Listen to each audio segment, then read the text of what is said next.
Good morning, ladies and gentlemen. Welcome to the Silverrudder 2023. Fantastic weather here, perfect wind conditions. Standing next to me is Kræn B Nielsen from X-Yachts. Thanks for coming, Kræn. Thank you. We really love the fact that you come here, support our event, and are actively taking part. You're not going to be with me in the studio very long this morning because you're actually racing at 12 o'clock. Yeah. Tell us a little bit about that, X-Yachts being involved with the Silverrudder and the fact that you're racing yourself. Yeah, it's really an amazing feeling coming down here, seeing so many boats, being here.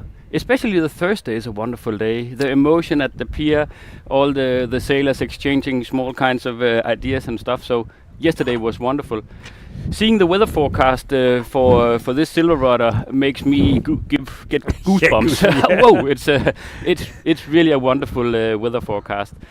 And now we're here with the minis, and I don't know why you invited me for this one, Philip. This is the only start where we don't have X-Yachts. Because I thought maybe we could, sort of nudge you a little bit into making small minis. Yeah. No, just jokes aside, Kræn, that definitely wasn't the reason. Yeah. The fact that we need to give you peace of mind, get yourself mentally prepared, get the boat prepared. We know how hectic it is, and for some people quite stressful to take part in the race. I mean, if you look at, looking across the water here, there are 30, 35 minis, and the smalls will be coming out there, 70 of those. It's pretty hectic. So we just wanted to give you the opportunity to tell us a little bit about X-Yachts' involvement in the Silverrudder. And not only that, I know a lot of people want to hear a little bit about the new X race. Yes. Perhaps you'd like to share your thoughts and your ideas on that? Yeah, first of all, I think this is the third year that we are partnering up with you, and as I said yesterday, we will partner as long as you want us. Brilliant. We love that. Yeah, we love this event. This is the event of the year for sailors. And I would say actually this event has over the last, I would say actually 5 years, I was 2 years watching, 3 years racing now, inspired us to get back on track to where our roots are, our DNA. We see 73 X-Yachts. And see, some of them are quite old actually, and we would like those actually to give them a chance in the future to step up on the racing scene again. So what we have announced is that beginning of 2025 we will launch an XR. We are in the size of 42 to 44 feet. That's not defined yet, but what would be the ORC B class. So I can promise you that in 2025 there will be quite a few XRs on this scene here. So I'm looking forward to that. But being here today, now it's about the minis. I see one of my good friends here is Gry Klock. She's here in her FAR 727, and actually the only female starter here. Indeed. Yeah. So I think what is interesting going forward is, of course, motivating more women. I was pretty impressed yesterday when we saw a young female winning the 4.0 as a volunteer. So let's hope we can persuade her next year to come. Katrina, that won the prize, is absolutely psyched, as they say in English. She's really chuffed. She's extremely happy. Yeah. And definitely, I've spoken to a few of the women participators, and they really would like to see more women on the starting line. And I'm not sure how we promote that. We'd love to see 50 women on the starting line. Last year I said, get 50 women on the starting line and we'll rent a party so we can get some lovely ladies to dance with the men and show the men how to race around the course. Going back to the X race, we'll go back to Gry in just a second. Are you inspired by other yards, or what sort of boat we're going to be looking at? We're definitely looking at an ORC optimized boat. We have been in the one design with the X35, X41s, and you see actually that is also the way H1 is going now with the one designs. Yeah. We are very determined to go ORC because we want to do the offshore races, and we want a boat that we can optimize. So target is winning the worlds going forward. Way to go. So and when can we expect to see the first XR on the water at the ORCs? We would see that beginning 2025. We would probably be able to release some drawings within 3 to 4 months. And there has been a huge interest. A lot of journalists, a lot of our good clients, also some of them participating here, have been chasing me since I started with X-Yachts 6 years ago. Great. When will you deliver a race boat again? Get us a racing boat, yeah. You've been one of them as well. I have indeed, but it isn't as easy a task. The decent boats on the market, they disappear in minutes. Yeah. Kræn, we want to talk a little bit about female participants. I know that you mentioned Gry Klock Thomsen. Do you remember the story about Gry 2 years ago when we had the 10-year the anniversary for the Silverrudder? That was really a good story, and I actually think I got to know her after that. I met her. She lives in the region where I live, so I got to talk to her there. And that story, maybe you can maybe you can give us the detailed inputs on that story. But that was really a steep learning curve for Gry. With pleasure. I mean, what actually happened is that a female racer wasn't able to participate. It was Lena Weishabel, the German Olympic sailor, and she's an offshore sailor now. She's also sailing on the Dealer 30 ODs on the and on the Beneteau First, the Figaro 3. Yeah. Now she had to cancel her participation, so kindly she returned her starting ticket to us, and she said, "Look, I'd like you to donate this to the first female woman to register at a certain time span," and within seconds, Gry enrolled, but she didn't have a boat. Okay. So it was literally 2 months before the event, or a month before the event. She bought a boat, learned to sail, got some sponsors, got an engine, got some ropes, got an autopilot, learned to sail, and raced the race very successfully.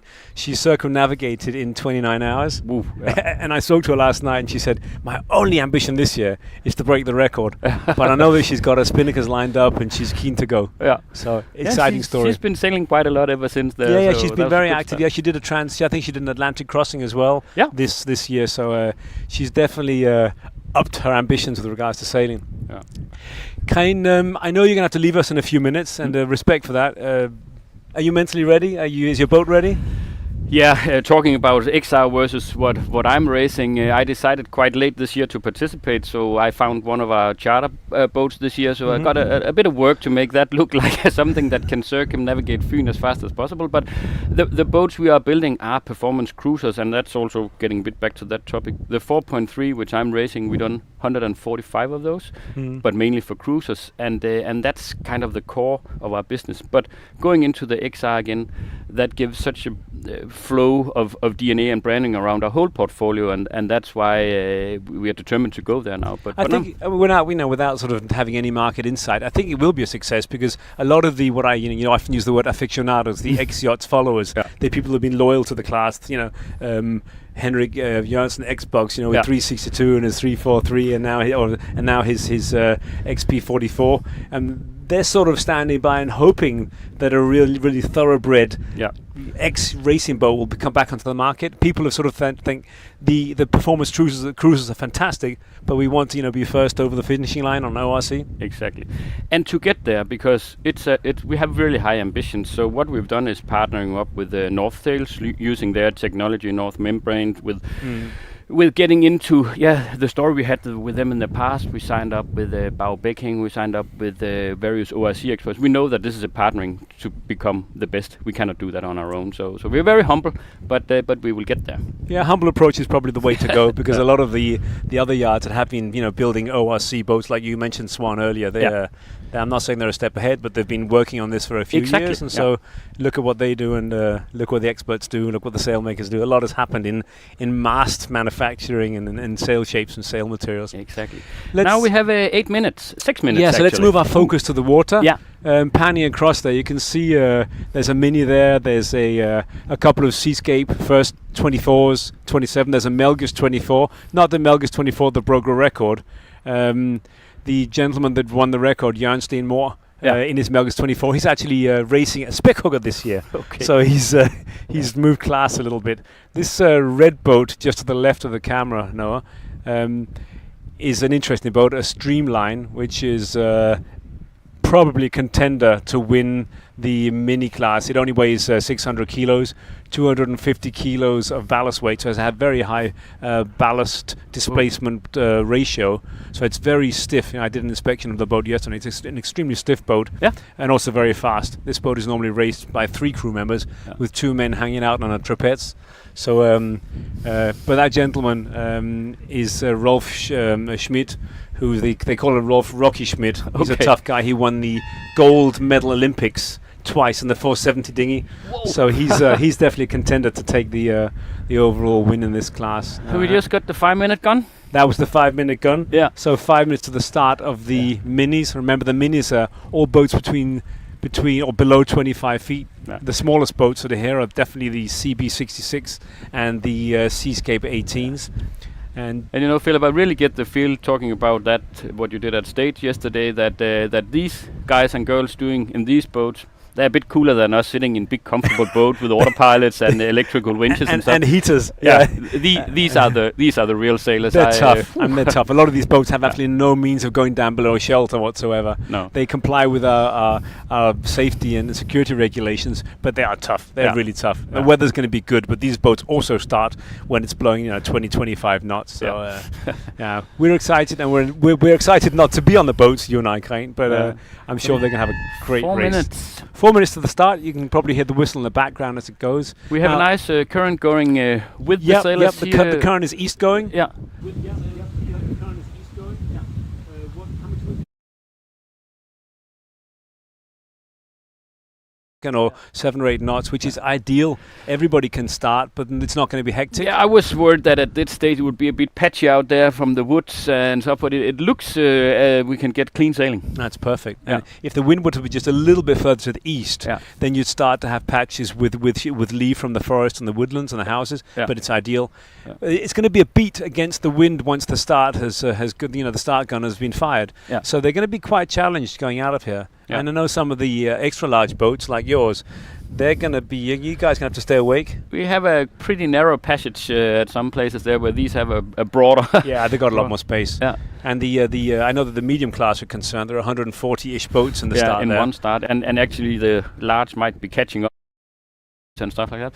Okay, seems they're all lining up at the starboard and windward end of the starting line. Yeah, but it still looks quite conservative, doesn't it? The drone picture there, look. Yeah. There are a lot of boats that have left the harbour. Yeah. And you see there are about 100 boats on the water there. Not only the minis that are starting here, but the small boats that have left the harbour. And I can give you the feel when you're out there on the boat and you know that feeling. Then here it looks very easy. Why don't we move there? But you keep turning around. You have boats on each side and you have to be aware. So I guess normally from here you see honestly, quite passive. It's like standing somewhere being shot at with a machine gun. There are and everybody's jibing and tacking against you and around you. Yeah. And this start isn't too hectic, but it really is busy. You have to keep your wits about you. And looking at the map, I guess the bigger boats cannot get up there actually. So they can go pretty far in. The maximum water at right at the windward end there would be about 3 meters, 2.6 meters. Okay. You don't want to get much closer than that. No, you'll be pretty okay there. But there are a couple of boats with a draft of about 3.5 meters. They'll have to stay pretty much in the middle of the fairway. Yeah. But getting in, they get some lee from the wood. So also sail a shorter course. Yeah. You see, if they start there, shorter. It's a much shorter course than starting down here. The leeward mark is right down here, about 20 meters from where we stand, and there are no boats there at all. No. They're all going for which makes good sense. It'll be a bit crowded. Yeah, if you look at the drone pictures here, beautiful picture. There's Gry Klokke's boat with the beautiful green boat, and note the way most of them just hanging about up there, waiting to bear off with the current and with the wind. No boat's going to be setting kites or code zeros this year, though, which was nice last year. Yeah, and we had a good breeze. I recall that was a good part. Yeah, I would say it was a good wind. It was more than I remember. It was quite hectic. I broke my outhole. Yeah. That's the 1 minute signal to the very first start of the Silverrudder 2023. It's going to be incredible. It's going to be great. That red boat you talked about with the 470 sailor there is coming from behind. Well, Rolf Schmidt, he's going to become full speed from astern and overtake most of the other boats.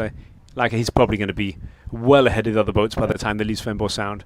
But it's really interesting to see it from here. There's quite good distance to the starting line. You know, a lot of people express the concern that there'll be too many boats on the line. Yeah. And I said, statistically, all the times I've stood here, stood on the starting line and raced the race myself, there are only about 5 boats that actually cross the line on time. Yeah. Some of the boats are 400 meters behind the line. Yeah. This isn't like a one design class race. We have 15 seconds. Thank you, Kræn. 15 seconds to go.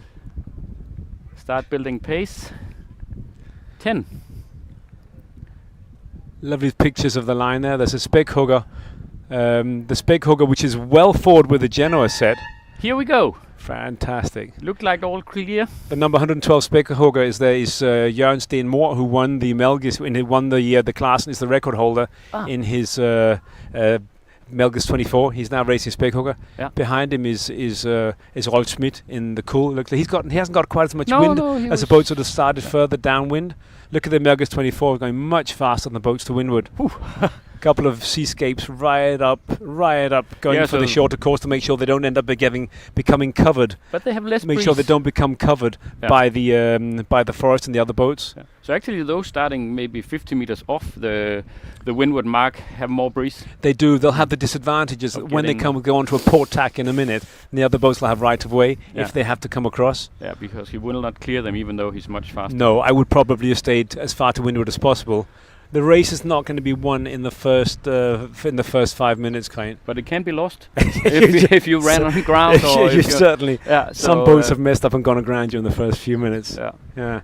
What a impressive sight, Philip. It is, isn't it? It really is. And I can imagine your pulse must be way up there, considering that you're going to be starting the race yourself in 2 hours' time. Yeah. But I got a few ideas being here together with you. Good, so actually, I'd be happy to sign up for that next year again. Great, I'm so pleased. Feel of the current and the pressure. And I'm so pleased. I can't imagine you starting in a multi-hull, because that would be the ideal way to go, because they don't start till 1 o'clock. I only sail boats with 3 waterlines. Sorry, that's in my contract. So I can imagine so. And it was just a joke. Yeah. But you can see the boats that have started to leeward, further down, are definitely going to have the disadvantage of sailing much further. Yeah, see? You're absolutely right. It seems like having a little bit less breeze, but getting the shorter distance was... Well, there is also the advantage. The water is deeper further this way towards us. They will have more current. They have more current, exactly. Good point. I mean, it could well be that this boat right down to leeward, if you pan a little bit to the left, Noah, further to the left there you go, perfect. The boat's there to leeward, as you can see. Thank you, Noah. That's perfect. That's the now leewardmost boat. Tacks, so let's see how we get remember, he's got the current going with him, but he's definitely going to have to duck a lot of boats. Yeah. That's going to be quite exciting. And we've got that on the camera there. You've got him, Noah. Yeah, try to follow him. And if you pan out a little bit, then you can see some of the other boats that he's crossing now. Yeah, that's really good. There you go. So he's going to have to duck a few boats. He might have to duck a lot of boats. And how much water? Can they go much further? He's fine, there's about 4 meters of water in there. They're fine. They can go well into the bottom of the bay there. Yeah. No, he's doing okay. Look, he looks like a really comfortable track across it. But look at that. I mean, he's sailing very, very far to the southwest now, isn't he? I think probably he's slacked out on the sheets a little bit. But he's the only boat. There's another boat. The next couple of boats have gone about onto a port tack. So let's see what happens when he go on to starboard and then he get the port. Well, I think he'll be well ahead. Yeah. I think you'll find he'll be well ahead. Look at the boats that have tacked on a port tack now. The forwardmost boats. But the breeze is filling in now. Sure it is. Yeah. And actually, in the hole there between the two headlands, there's a gully where the wind tends to blow quite strongly, a lot stronger. There's no shelter at all. Okay. What we call Skorp Sound. And there's a lot of wind there. I can imagine the wind there will probably be about 10 or 12 knots. It looks a bit gusty. Yeah, did you remember the picture last year of Henrik Jørgensen with the coat? Well, that was just on the opposite side here because the wind comes through the gully there. And then If you come to the right a little bit now, there you go. You can see Jan Hansen in the Beast there, next to the JPK 1030. And actually, I talked with Jan this morning. Normally, his wife Helle is following him closely. She's probably one of the coolest support teams I've seen. But amazing. She's not here this year. She's back home, so he was a bit on his toes because I could see that he had to empty the boat himself and empty his dustbin and get the last gear out of the boat. And Jan doesn't carry an engine at all, so you also rely on colleagues to he's completely dependent. Give him a tow. So but if you pan a little bit to the left now and film the Express number 115 there. That's the Express that I race, that one, and that's Søren Juhl. That's the Express that I race and won the Danish championships in this year with that very good skipper. Yeah. Søren is an outstanding sailor. He may not have one of the fastest boats, but he'll be one of the first boats to pass the finishing line. Okay. I know it doesn't look like much, and it's a boat built in the middle 70s, but that boat can really perform. And what I learned being here these years is that, of course, it's about the boat, but it's also about the man. When it's a one-man show, it is. You really see sailors perform incredible with the boat. Søren sailed around the island, and I think in 22 hours last year, and an hour and a half faster than I did in a 36-foot boat. No, don't count your what's the expression that don't judge them by the cover. Some of these guys are really, really good. The red boat here. Onyx is in fact Rolf Schmidt's brother. Ah, okay. He's in the small class. Remember Rolf Smith in the boat with the Kull on the mainsail, the streamline. Yeah. So they're going to be racing against each other. The expresses. There are 8 expresses this year. So it's a small championship. Yeah, it's a little championship here on its own. But I would say, Philip, our worries about the breeze filling in, it looks really nice. That's perfect. Yeah, it's perfect. Quite honestly, these conditions are absolutely optimal. And look at the beating. It's not a problem. The boats will just go far off to windward, to the left and then there, they actually and on then the bear port off tack. are fine. Yeah. And look at the way the boats have spread already. Yeah. There's a fine distance between the boats. Yeah. So we can say to all our friends that will be racing within the next 1.5 hours, this looks good. Relax. It's going to be fantastic. This is going to be an absolute a monster of sailing party. Yeah. It's going to be good. I can imagine you have to start making your way back to your boat. Yeah.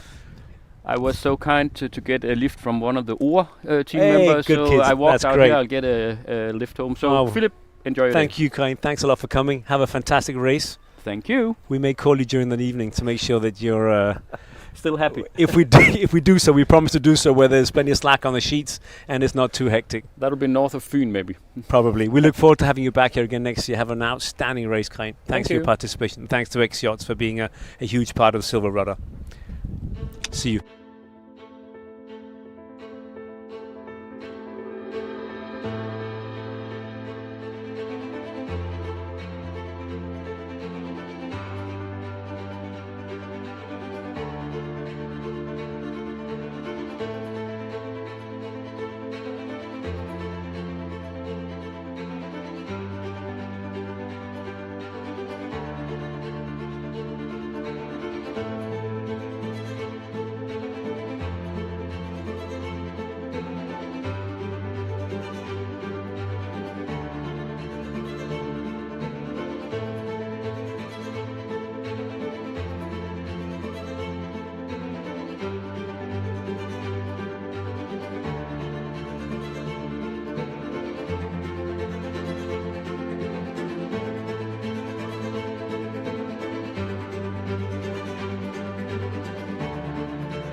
Hi, this is Philip here at the harbour in Svendborg, 2 days before the Silverrudder. Just setting up on the pier here is Søren from Premium Ropes. Welcome, Søren. Thank you. Hi. We're delighted to have you here. Søren and Premium Ropes are one of the very latest additions to the whole team of sponsors that really generously support our event. Now, Søren and Premium Ropes have kindly set up on the harbour here. And Søren's perhaps going to tell us a little bit about the services and products that they're going to be offering the 400 sailors that are going to be here for the Silverrudder. Søren? Yeah, hi. We are at Premium Ropes. We are not only a rope delivery person or a rope manufacturer for you, we also do splicing so that we can make the ropes custom made to the wishes and the requirements that the sailors have. For example, if they need a splice on it, or like I show you here, certain like attachment on that, make a shackle on it, or make a soft lash on it, or have a low friction ring on it, then we can also make this happen, and so that the sailor can actually use the rope for the purpose that he wants it to. I've brought with me a splicing bench here, and it's right mounted in front of the harbor, so everybody can get to us here. I have a stack of rope with me, and then if you need, or if you come for some reason unprepared or have a damage, we will be here to help you and fit out your boat so Silverrudder can be a successful challenge for you. Oh, that's great. Thanks, Søren. I mean, and Søren's got a whole pack of rope in the van that he's brought with him here. So come down to the harbour, check out Søren's stuff. I mean, even if you're not actually here to race, any of the locals, you know, there are thousands of spectators here in the next couple of days.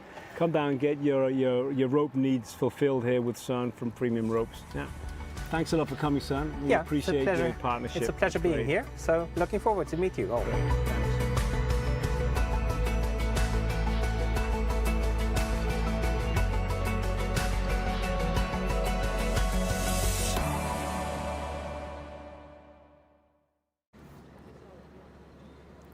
Hi, this is Philip here at the harbour, 1 day till kick-off of the Silverrudder.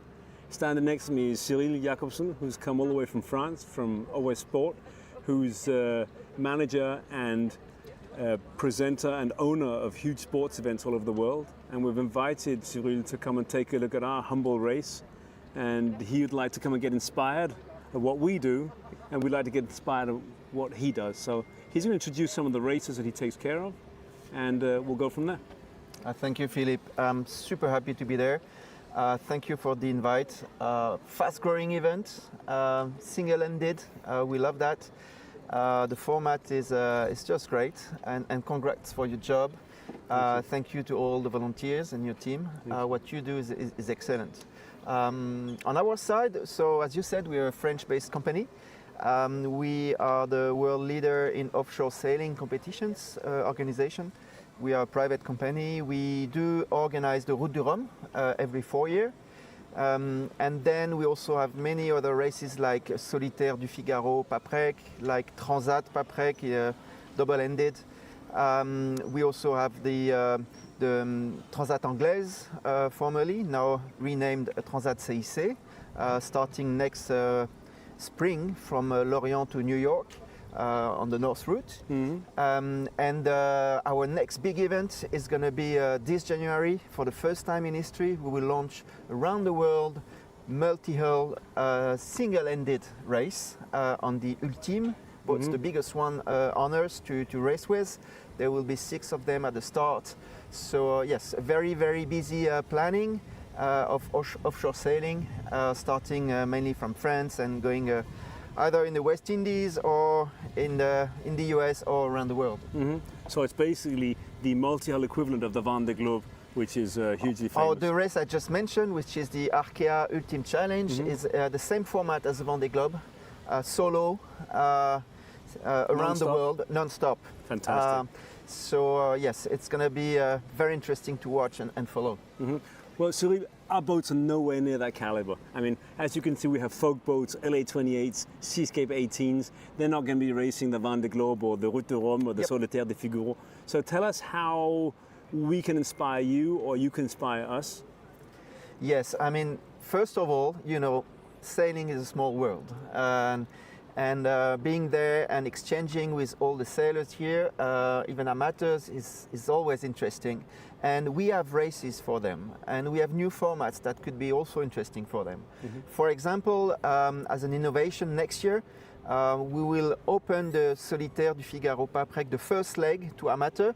They can come over to France, rent a Figaro 3 boat, a Beneteau 3, and go for the first leg double-ended within the competition, within the format of the competition, with the security and so on, and the atmosphere. So if they want to try this fantastic boat and have a taste of what is the Solitaire, they can come over end of August next year and take part to the first leg for only €500 of registration. Yeah, that's fantastic. That's fantastic. And the next year, I mean in 2025, we'll have a new transatlantic race in a double-ended, and with one male and one female. So it's a mixed crew. Mixed crew. Yeah. And we do this to also promote female sailing. So for all the women and girls who are maybe afraid to go through the Atlantic solo, single-ended, they can do it on a Figaro 3 with their friend or their husband, and take part to the race. Because that's really one of our biggest goals, is to try and increase the number of female sailors of the race. You know, we only have 7 or 8 ladies sailing this year, and we'd love to see 50. In fact, last year I promised that if we could reach 50, I would stage a big party afterwards, so they can dance and enjoy each other. Yeah. It's worth remembering that this is one of the very, very few sports where female and male compete together against each other. Yeah, without handicaps. Without handicaps. I mean, there's equestrian and sailing. Yeah, they're the only two. Yeah. So we need to push for more women, and there's fantastic story of very good women at sailing, like Ellen MacArthur, who we've been helping in the past through our company. There's a lot of Florence Artaud, famous women who can win and be faster than the men. So they shouldn't be afraid and race against them. So get out there and get a boat. And why not starting by doing the first leg of the Solitaire with Figaro Yes. at Syrille's race next year? That would be fantastic. You would be my guest and very welcome. Thanks, Yeah. I've enjoyed that very Thank much. you, Philip. And thanks a lot for coming. Thank you. Good. Well, back on the starting line at the Silverrudder 2023. In about 14 minutes' time, the start of the small class will take place, which is 25 to 30 feet. And with me in the studio here is Syrille Jacobsen and Christian Liebergreen. Welcome to the studio. Thank you. And thanks very, very much for coming and joining me. I need expert advice like yours to help me out. Jacobsen or Syrille, you're from OC Sport Indeed. in France. Yes. You've come all the way here on your 50th birthday. Oh yes. Day before yesterday, Yes. which you probably have a hard time explaining to your wife how you justify that. But thanks a lot for coming. It's fantastic. We've had a couple of really nice days together. Cyrille, tell us a little bit about why you're here in Denmark at our humble race. Thank you, Philip. First of all, thank you for inviting me to this very, very nice, fast-growing event. We heard about this event in France. And as event organizers and sailing competition organizers, we wanted to see it and understand the format, meet the people, meet the sailors, and try also to promote our events and make sure they hear about what we do. What do you do? I mean, basically, not everybody that heard our interview yesterday Yes. will have listened to it yet. So. Tell us a little bit about what events you arrange and how your company is built up. Yep. So we're based in Lorient in Brittany. We're about 20 full-time employees, and we organize races such as Route du Rhum, which is the biggest one every 4 years. Solitaire du Figaro PAPREC every year. Which everybody knows. Anybody who's ever heard of racing. So Yeah, it's racing knows the single-handed Solitaire and Figaro. offshore, and Yeah. maybe one of the toughest on earth. It's a very good learning. I mean, if you are good at the Solitaire, then you can expect to have a professional career. Yeah, it's sort of like a qualification race to move up to the bigger class, isn't it? This we call it. This is where the legends are born. Nice, yeah. This is the tagline of the Solitaire du Figaro, and we will also have 2 transatlantic races. One next year, which is the former Transat Anglaise, and we're back on stage with this fantastic race, which is very difficult as well because we're taking the north route from Lorient to New York. Yeah. So it's the Northern Atlantic as opposed to Northern the rest of us Atlantic. that are, messing around from the Canary Islands to the Caribbean. This Exactly, is tough sailing. and this one is tough. So we will have the IMOCA boats and a lot of Class 40 as well. This is going to be double-ended. Single-ended, this race, and so we are looking very much forward to organize it again because it was on hold for a few years, and we decided to relaunch it because we believe there's a place for it on the market, and a demand from the sailors. We're still in discussions with Multihulls, and interestingly, they're not sure yet. They will register because they're afraid of the route. Oh really? Yeah. I mean, they're concerned about the safety. The Oceans 50. I'm not talking about the big ones, but the No. Oceans 50. They're a little bit afraid that it might be too dangerous for them because of the fact that it's North Atlantic. Exactly. And it's the wrong way. Exactly. So that's interesting because, like 30 years ago, the pioneers, the guys who made it first, they didn't have this kind of concern. Don't forget, boats are made for surfing these days. Boats are made for going downwind with the wind. It's a completely different race, It's isn't a it? different we're talking race. beating, we're talking close reaching, and it's going to be tough. Yeah. It will be tough. And talking about transatlantic, we have another one, which is very interesting as well, double-ended. Every 2 years, Transat PAPREC, and we have a new format with mandatory 1 male and 1 woman on each boat. So a mixed double or a mixed mixed double. crew, nice. That sounds fun. Yeah. We love that format. Are we doing this to promote more women into sailing or distance sailing or what? Exactly. That's the point. Yeah. And this race is raced on Figaro 3. So it's one design boat. Yeah. The boat that Suzanne Boyke is racing at the moment. Exactly. She participated here a few years ago. Yeah, and she just finished the Figaro two nights ago. So this transatlantic from Concarneau in Brittany to the West Indies in Saint-Barthélemy is every 2 years. And we experienced this new format this year. We had 13 boats at the start. And they loved it. They loved it. Both men and women loved it. And we believe it's an exciting format. Shall we open it to other classes? That's a question mark. Sure. This is. Can I just interrupt you? Yep. We're sort of running out of time. I want to make sure sure. that we get lined up for the next start here. Tell us a little bit about the your multi-hull equivalent of the Van der Globe that you're going to be launching in January. Yeah. I know I'm not sure many of our sailors are going to be racing it, but it's certainly going to be something that's going to draw a lot of attention to the sailing community. This is our biggest new project. It's very exciting. So. You will be probably interested as well as a circumnavigator. We will launch for the first time in history 6 Ultim boats together at the same time, in race, solo, around the world. Non-stop. Non-stop. So it's sort of Van der Globe type, but the Ultims. And tell us a little about the Ultims. The Ultims is the biggest multi-hulls boat, racing boats on Earth for offshore. There are 7 built on the planet, and we will have 6 of them at the start line on the 7th of January. And we are talking about boats like Sodebo, Banque Populaire, Gitana. Those boats are 32 meters long and 23 meters large. They are all flying, excepted one. So there's 5 of them flying, and they usually go 40 knots, 45 knots. So if everything goes well, because it's going to be an adventure, and they will face difficulties probably, but if everything goes well, they should do it in 50 days.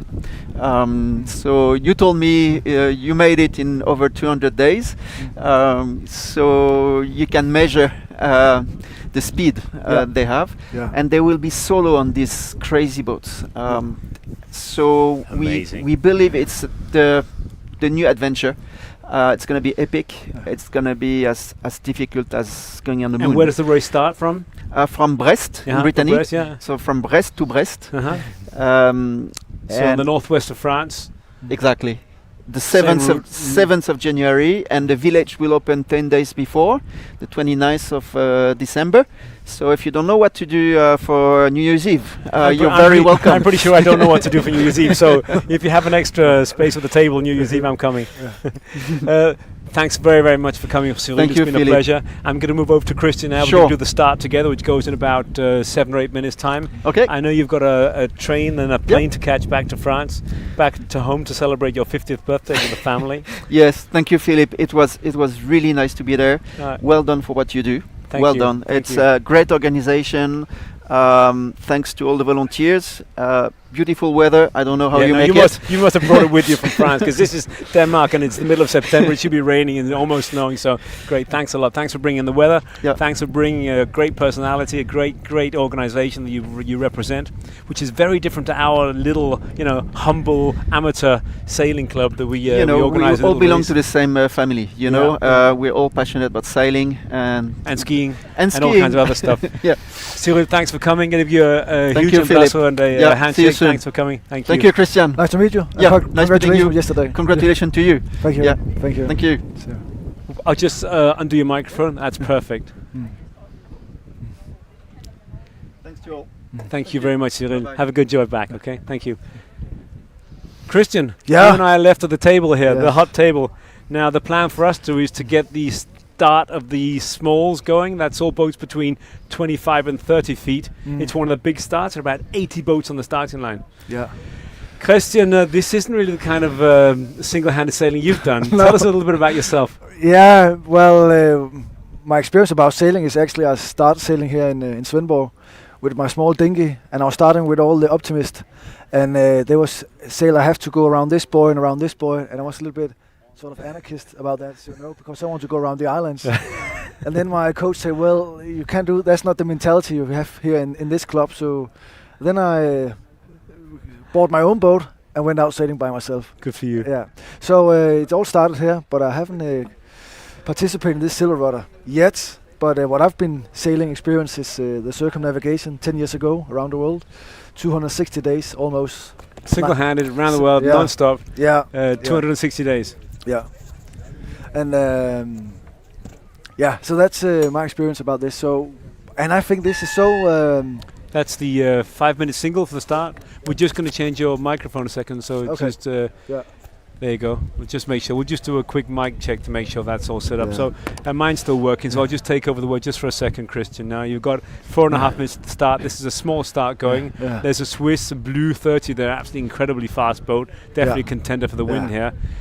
This class of boats is definitely one of the boats that's developed most. You know, you've got the Aulus 30P. You've got the Dela 30. These boats have been specifically designed to squeeze into this class. They're maximize. They're literally 29.9 feet. Let's go back to you, Chris. And you were talking about your single-handed trans or circumnavigation. And the inspiration and the dream was starting in these waters here. So and I was thinking about sailing. These waters are here in south of Fyn, Svendborg. It's the same as going around Australia, Greenland, Amazonas. 4 minutes, guys. Yeah. So thought, well, if I can learn to sail, I can go around the world. Sure you can. Yeah, and I'm not really good at harbor maneuvers, so I thought I don't want to do it. I was going to say you could borrow my boat to go next year, but if you're not good at harbor maneuvers, maybe we'll reconsider that.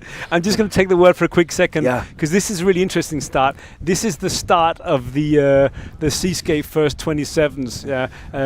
This is the European single-handed championship in this particular class. One design. If you can pan to the left, that boat there to the left there, Noah. The one you've got in the camera there, perfect. That's the Swedish contender in the Seascape First 27 Seascape editions, SE edition. Now there are 15 of those boats on the starting line here, all competing to be the new European champion. At the moment, the championship has been won by a Slovenian guy, and the year before it was by a Swedish guy. So they're definitely fighting for this title. Notice, Christian, the way all the boats are stacked up, packing up to windward. Some of them have probably been stood there on YouTube watching the previous start, noticing the fact the boats that got the best start were way up to windward to avoid having to beat too much. Because you're going to be beating against the wind here, aren't you? Christian, we'll go back to your circumnavigation as once the start's gone, but I'm quite excited about getting the viewers here to see as many of these boats starting as possible. Look, there's a little Albion Express here right down to leeward. I'm not sure what his plan is. You'll note that some boats start very conservatively. I mean, they're only a couple of minutes to the start. And look how many boats are way back in the back there. 100 or 200 meters behind the starting line. That's right, And it's not that packed. Now, the current's still going to the east. What would you do, Christian, to avoid being washed over the line? Well, going to the windward or in the middle of the in the middle in the line, and that's because you're also getting too close to land, and maybe the wind was bumping out. So go out, have the current with you, and the wind in to avoid spoiled wind up under the trees, because there are quite a few trees there, right up under the forest there over at. So in the previous start, there was one of the small boats, a little bit caught up there with not so much wind, so they were a little bit slowing down. So getting out and also have the current with you. So you'd start like a third down the line, or where would you start? Down line. And then right with your nose across the line in the last second. Because you don't want to be caught to leeward of 70 other boats. And it isn't windy. How much wind is in knots, Christian? 10 knots or something. About that, 5 meters per second, 10 knots, which is ideal for these boats. It's not too hectic. But don't kid yourself. The boats are very, very, very close to each other up to windward. Don't forget, there's about a knot of current going with us at the moment, which means that they're very likely to be washed over the line if they're not careful. You can also see the small schooner coming in the middle of. So I don't know who is much stressed, the single-handed sailor or the schooner. I think the schooner, he doesn't look as though he's slowed down, does he? He's got pedal to the metal, he's going to just go for it. That's the 1 minute signal, and this boat here, which is closest to us, if you pan left now, the one which is closest to us on the left is Explorer, which I race the Danish and German championships with. And Søren actually won overall around Fyn this year. Really? 250 boats, not single-handed, but in the crewed boat. And we won the Danish championships as well. It's he's an outstanding skipper. You've got the Sapphires 27 there. You've got the black one is actually an Express as well. All pimped up. Couple of old Impala 27s. And then going right a bit there, can you see the black and red boat on the right there? I don't know if we can go back to Noah on the camera, Fleming. There you go, the black and red boat. There is a Dela 30 OD with a really huge flat top sail. You can see a huge difference with the very modern boats and the older constructions by the mainsail construction. Look, there's a Polaris Brabant there. Oh yeah, and also the X-79. Yeah, there are a lot of those. I think there are 11 X-79s there. Okay, that was the start of the small class, and it's very difficult to see from here whether any boats have crossed the lines on their on-course side. Look at this old boat here. I'm not even sure what it is, but I think he might have been across the line before the start. Don't you think? Yeah, nearby. He looks way ahead. He looks way ahead. He's actually look at this boat here, the Sapphire 28, and he's got a fantastic start. So when he tacks over onto a port, he'll have a clear line to just sail down the line on his own. Søren Juhl and his Explorer got a great start. Surprised that he's so far down into leeward, but then he gets free air, doesn't he? He's not in anybody's way. And look at some of these boats, I hope I don't sound rude if I say some of the very, very fastest boats on the course are right at the back at the start. If you pan a bit to the right there, Noah, there are some of the absolute fastest boats there. There's an Aolos 30 here coming down here, just going astern of the Dela 30 now. They're by far the newest and fastest boats on the course. And as Kræn said, you don't necessarily win this race participating in the fastest boat. No. There's but it's also a small, bit hectic start in here. Sure it is. And those red green marks boys out there, it's not for fun. They're there. It's certainly. You're right. And especially when we get to the bigger class boats with the bigger draft, they really have to respect the fact there isn't much water in the Sound. Look at look at this. What an amazing atmosphere. Yeah, really. So you've got about 80 boats on the start here. This boat here, the Aolos 30, the white one, was delivered to the owner 3 days ago. So that's a tough start as well, isn't it? Yes, And also, was it Jan Hansen also got one out there? He's got one. He's right at the front there to windward of the black sails. If you can pan out to the left, then out to the starting line again. Up to if the sun. it isn't too clear if it's not too bad a picture against the sun. There you go. And the first boats have come around, have gone onto a port tack. Be interesting to see whether they go ahead of the rest of the fleet or they have to duck some boats. Oh, and you can hear the yelling. Yes. And I remember we raced this race according to the collision avoidance rules, not the racing rules. So there's no such thing as luffing other boats up.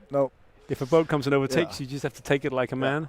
It's the common seamanship in here. Exactly, and then common sense and seamanship isn't logical for everybody. Look, that's the Aolos 30, which has borne away his jib. It looks like he's decided to go astern of a lot of other boats, unless he's got some trouble with his boat. He might well have.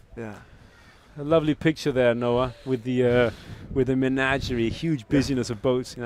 Look at the hub there. 50 boats all budging around within a meter of each other. If you zoom out a little bit now, so we can get more boats in the picture. Perfect. There you go. Nice. There are about, about 80 boats in this start, Christian. The next start has about 140 boats. Really? How would you go about that? Well, what you say? How would you go about starting with 140 boats on this narrow line? What would your tactic be? Well, with my experience, I'll be the one in the back for sure, or in the right front. But I don't have much self-confidence about doing racing and to be up in the front. So I will be one in the back. So good advice. I will be. When I will be participating in this, I'm not a fast sailor. I'm a endurance sailor. Sure. So it will be an experience for me, and it will have great fun like they all. But I will not have this winning mindset. So I'll be in behind and just enjoy. Was it amazing?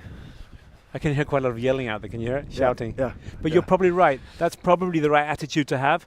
Not necessarily to be right at the front unless you're an experienced racer, but to think about where should I place myself on my boat to avoid getting into close water situations. Now, some of the boats that have started last could well be the first boats over the finishing line. Oh yes. Because the mess up there at the moment, boats don't have space to tack and turn.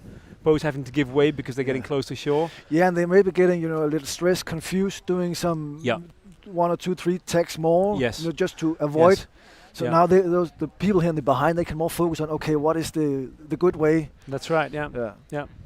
But it's also if one boat forces another boat to give way, he probably forces another 15 or 20 boats to give way, and the other. That's right. Yeah. I think that if I was starting in the medium start, which is going to start here in 20 minutes time, I'd probably stand back off the line of it and not go for pole position. Well, Philo, I think also this class is like what's it called, the average man class. Most people can afford a boat like this in the small class. Yeah. In the yes, you've got X79s. But you also have some I can see very modern and also maybe expensive boats, but. You're right, but if you look across the line, there are some expensive black sails, really high-tech boats, but a lot of standard average boats. Exactly. And they may not be hardened racers. No. Just for the experience. But also, what I've seen those last 10 years, this race was developed by, it was a race against yourself, just to start off. Yeah. And now I think there's going to be some official racing here. So now people really are looking at each other and say, well, I have to beat this guy or her. Or sure, you've got this. I mean, this is the start of the official European Single-Handed Championship, and not only just the Silverrudder Championship. This is the official Eurosaf, European Sailing Federation Championship. So they take that pretty seriously. Yeah. Well, I hardly dare to look at that anymore. Let's talk about your single-handed sailing life, because, like you said, you circumnavigated the world single-handed. Yeah. And how long did it take you? 260 days. Wow. Almost 9 months. 260 days without contact, physical contact with another person, sheep or dog. No. My God, that was pretty tough going. Yeah. Yes, it was. People often ask what is the most tough or difficult about it, and of course there'll be storms in the Southern Ocean. I was down there for 4 months in the Southern Ocean, from Cape of Good Hope to Cape Horn. 4 months. Really? Yeah. Then the Vendée Globe, they have been ongoing and home for a long time. And they're there for it takes them about 11 days or 8 days, in the roaring 40s doing 30 knots. Yeah. So I spent 4 months. So that's, of course, that's some tough sometimes, but it's definitely being alone for so long time. You can see. So it's the loneliness, is it? Yes. When I talked about this a few years ago, people were amazed about it. And to make some fun about it, today, people say, oh, we have tried that. That's the COVID-19, Yes. We have, and people now they can see you've been isolated. They can relate for to so that. long time. Now people more understand it. Sure. Yeah. Sure. They can relate to the fact they're being isolated. Yeah. It's not quite the same. I don't think you have the same internet connection and TV and Netflix and stuff. But not at all. But the isolation of having to be on your own, confined, is probably comparable. Yeah. Christian, how would you advise or recommend a sailor doing a single-handed race, not necessarily like this, but a long-distance race, to prepare himself mentally, physically, his kit, his brains? How would you recommend you get set up for a race like this? Well,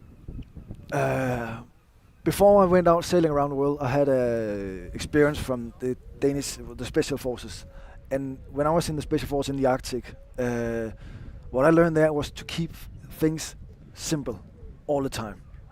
Just cut all off. Keep it simple all the time. And that was some of my best advices. I got my mentor when I was sailing out was Jan Møller, who was the first Scandinavian, and he's also participating later. Yes, he's starting 1 o'clock. 1 o'clock, and 12 o'clock. And he's just cut off, keep it simple all the way. So if we transfer that attitude to a boat, where would you sort of get rid of the thrills and frills? We're talking instruments. We're talking about instruments, but also gearing up. Yes, I had a GPS. I have 4 GPS with me, but I also have the sea charts and the sextant and the almanac, because I was also. It's not because to provide electricity for the GPS. It's a battery. Sure. And I said, well, my dream for 12 years is not dependent on a battery. Okay. It's dependent about I can navigate. Yeah. So my focus was all the time, if the mast is up, the keel is down, the hull is tight, and the sail on, we keep going. Fantastic attitude. And it was just keep it simple, because that was what the Knox Johnson was doing, and all the guys in Golden Globe, they didn't have all these fancy things. So it's really just cut it down. And no pumps on board, nothing. My toilet was just a hand or a black bucket. Keep it down, because. But you're right. If you look at the kit that's on board the Vendée Globe boats with with their masthead sensors, censoring anything in the water which isn't just a wave, and Yeah. you know, anything that falls out of the Yeah. normal, you know, is they suddenly get a warning, a signal. Ultra high tech autopilots, ultra high tech Yeah. sails. You know, they're constantly changing Yeah. head sails and the conditions. It Yeah. does become very high tech, Yeah. and the navigational equipment, the kit is just out of this world. You could put a rocket on the moon with the equipment that they have on board. Sure. So these guys preparing for a race like this, Yeah. which is a lot more low key. You know, it's It is.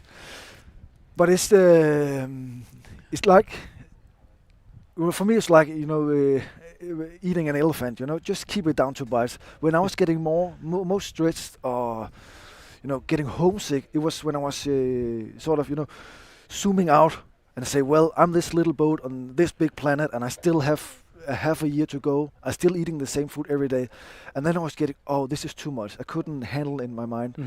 So I have to get focus, and the more press I was on, the more so focus. zoom back in on the small Zoom things, in, zoom in. or on the Yeah. broader strokes. Okay. And that was what was getting, when I was not thinking it was fun, I was almost quitting because it was getting too overwhelmed with all the things I have to do. There's a lot of oceans, a lot of waves, a lot of storms to sail. For the next 6 months, I was down at Australia when I was almost thinking I don't want to be continuing anymore.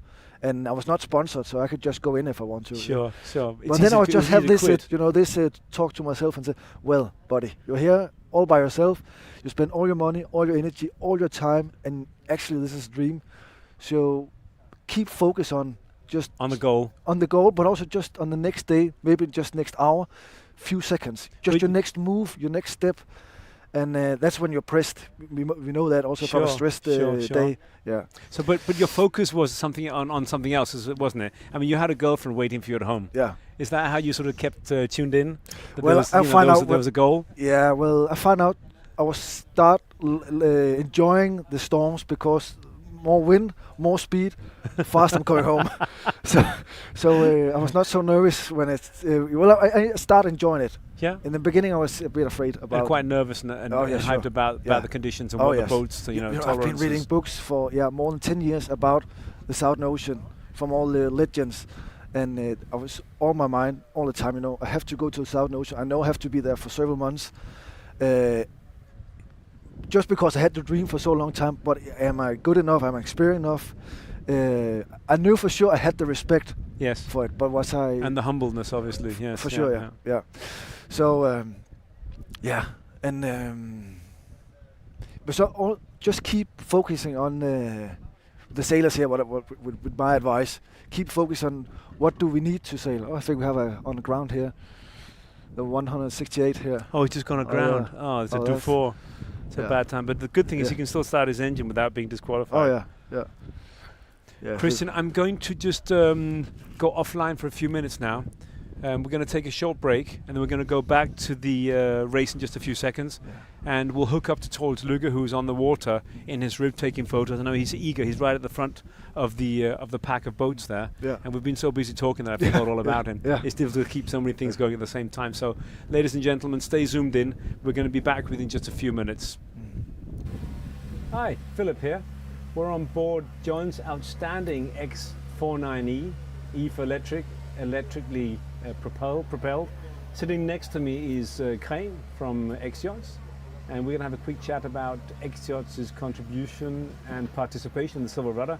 And afterwards, we're going to go down below and check out this fantastic boat and the electric engine, which is a complete innovation within boating. Kræn, thanks for being with us again. Thanks for being part of Silverrudder. Tell us a little bit about how spectators and participants will experience X-Yachts at the Silverrudder 2023. Yeah, first of all, good to be here again, Philip. I think it's now the 4th time I'm here. 2 years as a spectator, 2 years racing. Being back here this year with the 73 X-Yachts on the starting line, that just gives me emotions about this wonderful event. We decided this year together with you to attempt an X-Yacht lounge where we are together with Garmin and X-Yacht, and we are here to meet our customers and give a small brief about our next race boat. Since this event actually inspired me that we need to go back to the racing arena. Having been here for 4 years and looking at so many and quite old X-Yachts, we need to get back on that track. Hey, that's a great thought. I didn't realize that this event had actually inspired that. I mean, That's very honest. I've seen you at a few venues throughout the year. I saw you at the ORC Worlds and as a spectator, I believe, and I've seen you at other races. But it's great to hear that we've inspired you to go back to your roots. Yeah. I know that the X79 and 99 and 332 sailors are going to love that. Great. Absolutely, we got a lot of good credits for just taking the decision. It's more than a year away before we're there, but we've taken the decision, and that's so important for us. Yeah, I know it's on the sketchboard. I've shown the drawings to a couple of Polish sailors here yesterday in my boat, and to a French chap who's here visiting us. So we're all excited about that. Kræn 79, 73 X-Yachts on the starting line? Yeah. Absolutely incredible, absolutely amazing. And we're actually sitting on board the biggest of them, the 4.9E here. So I'm pretty happy that my good friend John, he's joining this year, and I look forward to look at the transom of him. I was going to say, I look forward to beating him. You say, no, he's a friend. We'll see if that's the case. You have to be very careful not to beat your customers too thoroughly if you want them to come back for more. Exactly, I'm just here to have the fun. That's great. We're really, really, really psyched to have you back. It's great, Kræn. And in a minute, we're just going to go down below and check out John's fantastic boat. Kræn, thanks for coming back. We love you being here. We love X-Yachts being a part of the Silverrudder adventure. Great.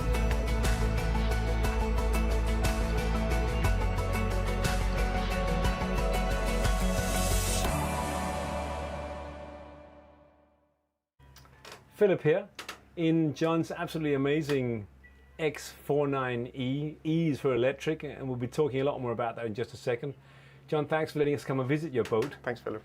This is quite a remarkable boat, but what is probably more remarkable is the fact that you're at the Silverrudder for the first time. The first time? Yep. Yeah. So how do you feel about that? Well, I'm excited. I'm looking forward to it. It's of course it's an interesting race to sail single-handed because it's long and technically can be hard.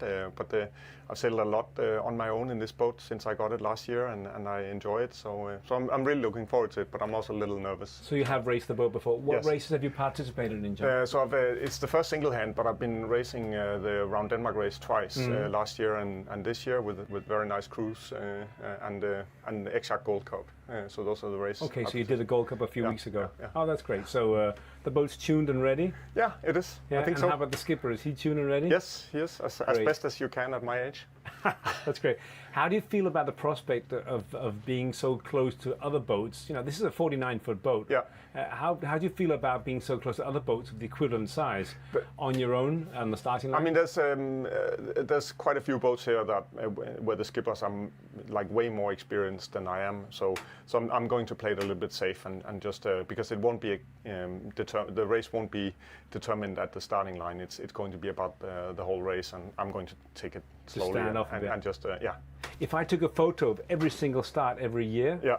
I would say of the 50 boats in a start, only 3 of them are on the line during the start. The rest are anywhere between 10 meters and 500 meters behind the line. So don't worry about it. Yeah. And some of them still win. That's what I'm thinking. Get fresh, get free air. That's the most important thing. John, the boat's absolutely incredible. We love the look of it in the inside, but this boat contains some surprises. Yeah.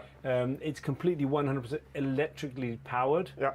Just like a lot of us have converted to electric cars and electric bicycles. Yeah. This is, I believe, one of its kind, isn't it, in Denmark? Yeah, it's the only one X-Yacht has built so far. They are just building a new series, XC47, which will also have the option, but this is the only one that is basically in the sea so far.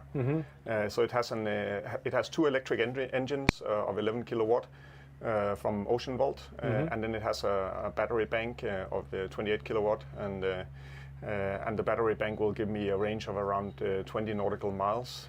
I mean, John, 20 nautical miles doesn't sound like a lot, Right. does it? Yeah.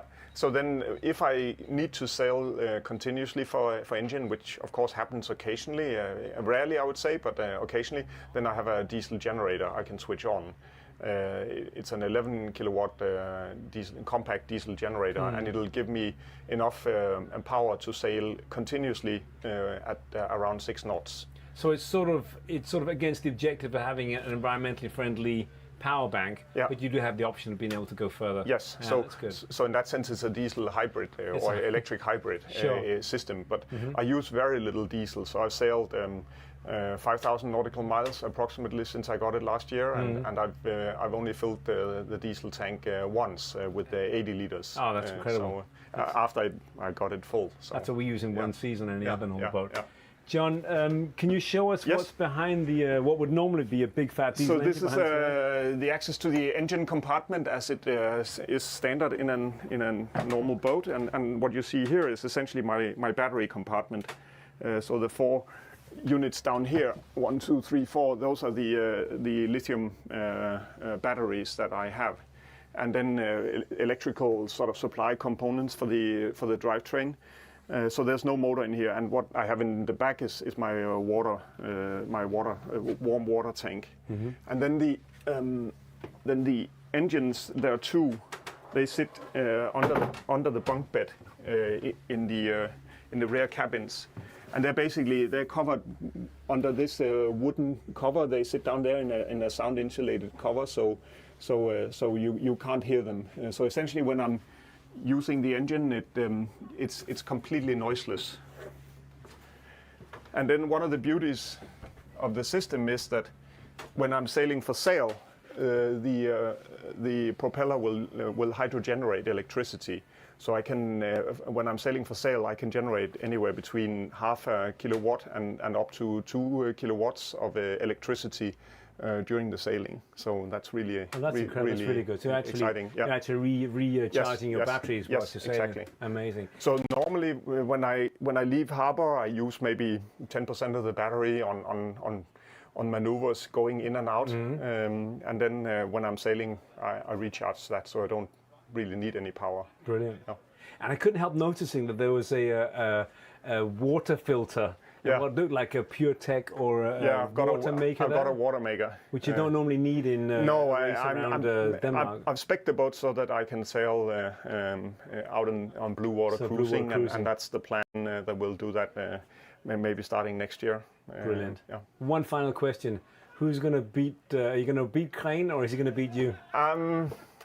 I think I should sail up with the X43, but he's more experienced than me, so I don't know. There are other boats here on the line that I won't be able to follow. I know Saar, for example, the XP44, we had a little bit of a difficulty following them at the Round Denmark race. He's a very experienced. He's very good. So yeah, and there's several of his calibers. Yeah, Martin Meredin in the Landmark 43, and you've got Jan Møller in his German Fraise 49. Yeah. Yes, exactly. I don't know all those guys personally, but I know them by name. Great bunch of guys, and they've been coming back for years.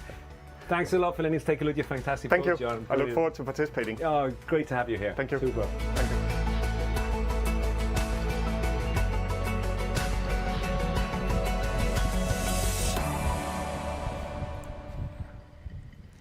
Thank you, Flemming. Philip here with Christian Liebergreen standing by next to me again. Yeah. For those who are just joining us now, Christian is one of the very few single-handed, non-stop circumnavigators from Denmark, and Christian's here to comment the starts with me. He participated in the small starts in the commentary just half an hour ago, and the next start to go is the medium starts, Christian. Now this is by far the biggest start. Almost 140 boats. Yeah. Let's talk about the weather conditions for 140 boats on the starting line. Yeah, now the wind's picked up of about 10 knots before. I think it's about 12, 13 knots now. Yeah. Small gusts also. Yeah, it's luckily still the current is still with them, and yeah. It is until about with the weather tables, the tide tables say until about 10 past 11. Yeah, okay. Yeah, so these boats will have the current with them for another 20 minutes or so. Good for them. Yeah. Well, that's going to be, we just saw before was 80 boats starting before. Yes. There was semi-panic or some yelling. It was hectic. Hectic, yeah. And well, now with 100. Yeah, almost 40 boats. That will be. So what's a good start strategy here, Chris? And where do you think we should start? Where on the line would we want to be here? Yeah, I'm still thinking about in the 1/3 down from the top, from the windward and down and in the middle. But I'm more concerned about how close to the starting line would you like to start. There were definitely 5 or 6 boats that were on course side at the last start, so they're going to be they're going to be penalized by, I don't know, half an hour or But also experience from the previous start, we could see there was, you said, the hectic in the big group, you know, in the size of a football field. Yeah. There was 50 boats in there. That's right, yeah. Tagging around. So I don't think I will mind, just keep just a little bit behind, see what's happening up front. And especially if you don't know these waters here. So hang back a bit? Yeah, a little bit, because then you can also use the others as learn by others' mistakes. There'll be some dynamic marks out there. No, could you pan all the way left? I want to just show the spectators the few boats that have run aground way out to the left towards Troels. Now there are a few boats. We've had report that several boats, also some of the more prominent boats, have touched ground, and there is one Swedish boat that has had to leave the race all the way around now, continue all the way around until you're pointing towards Troels and continue there, continue a little bit further left.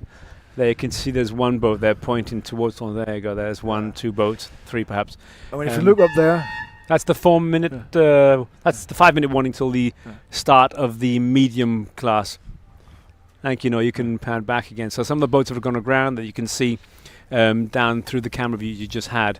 Remember, you're not allowed to start your engine. If you start your engine, you're automatically disqualified from continuing. So those boats have only sailed for 30 minutes, and that was unfortunately their Silverrudder 2023. Yeah. Good thing is there's plenty of space in the harbour. Bad thing is you have to sail back through 140 boats now. Yeah. Christian, I'll stop using my silly, ironic sense of humour. Let's talk about the kind of boats that are here. These are the medium boats, 30 to 35 boats, by far the biggest class, by far. Yeah.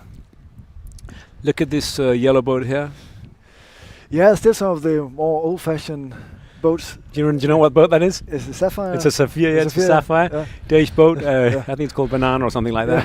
Yeah. And it's in the medium class. It doesn't look very medium, it looks like ultra small, but it is in fact 30 feet plus. Yeah, that's close to the water. That was the 4 minute warning. Yeah. And look how many boats don't even have their head sails up yet. I think we might see some boats starting a little bit more conservatively here. Do you think? I think so, yeah. And I don't think that's a bad choice or tactic. There's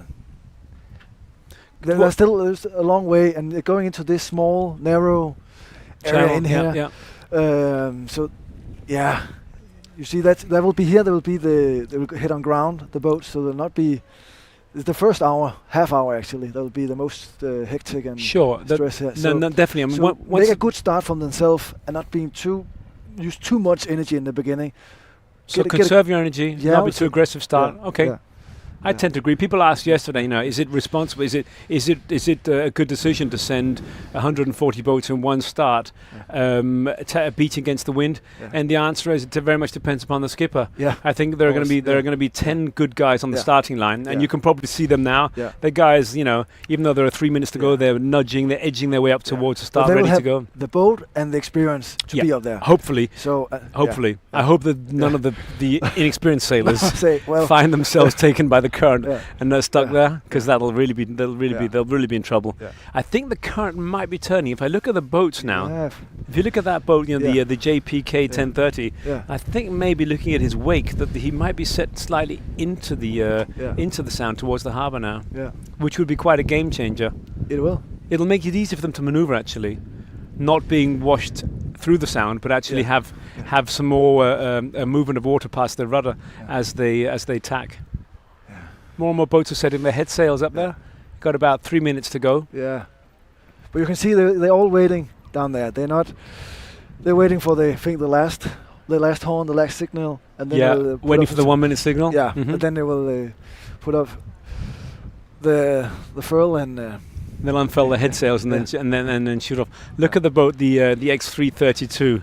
Right up there, close to the bridge, just hanging in there. Yeah. There's not a lot of wind up there. No. But on the other hand, it means he doesn't have to tack and beat quite as much as the other boats that are starting further down here towards us. Yeah. I mean, you can start to get an impression if you look, further down the coastline. Yeah. You can look at our screen shot, our drone shots as well. Amazing pictures. It is so beautiful. Amazing picture. It really is. Yeah. Coverage of events like this has just become so much more apparent, so much more beautiful with the use of drones. Yeah. You can actually see how close the boats are. Yeah. And they spread from here all the way back to the shipyard in Svendborg, which is about 500-600 meters further down. That's a nice close up there, look. Yeah, remember, so many boats so close in this just before start, and they're single-handed. You know, you don't have. You have to. Your eyes can only look one way. That's the one making signal. You can't shout to one of your crew members and say, you know, start reefing or start furling or start taking home the jib. No. Only one person to do it, and you have to leave the helm or put into autopilot whilst you do so. Yeah. Can you see the X99 there, Sui 113? Yeah. He's just found a nice little spot there where he can hopefully, on a starboard tack, set his head sail. Looks like he's putting up a Genoa, not a jib, but a Genoa. Let's hope he manages to get that up before too many boats come down from windward. Yeah. So about 30 seconds to the start. The first boat, he's already way over the starting line. Okay. There are already several boats over the line. He's going to try and bear away and come under the line again. And the good thing about there not being too much current now is that he might make it. He is on a starboard tack, so he has all rights, except the boats on starboard tacks, of course, because he's coming from the windward, which means he has to give way to the other boats that are closer to the wind than he is. So far, it looks sort of relatively peaceful. That was the start of the medium class. Yeah. 130, 140 boats starting this class here. Look at the amazing pictures.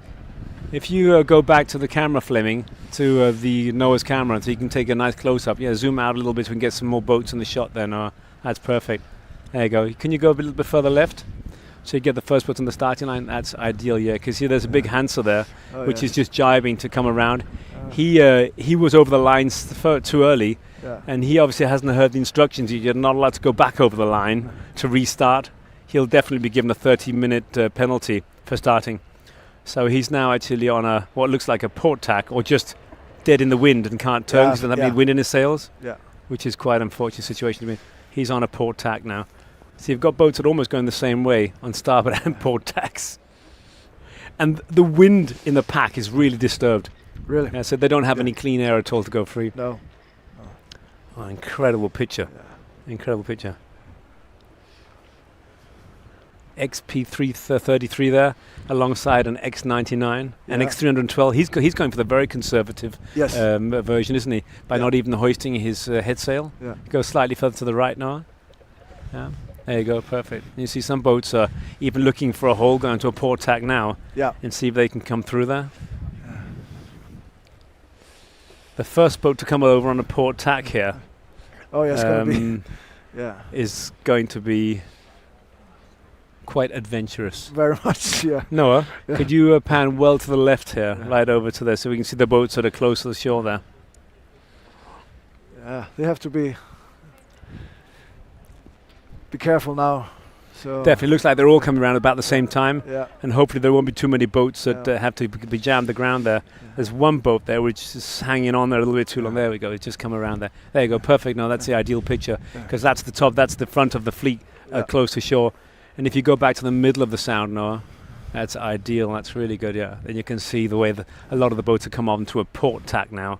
And the ones that have got a good start will go in front of the rest of the fleet. The rest have to duck and dive between, I don't know, 10 to 20 boats.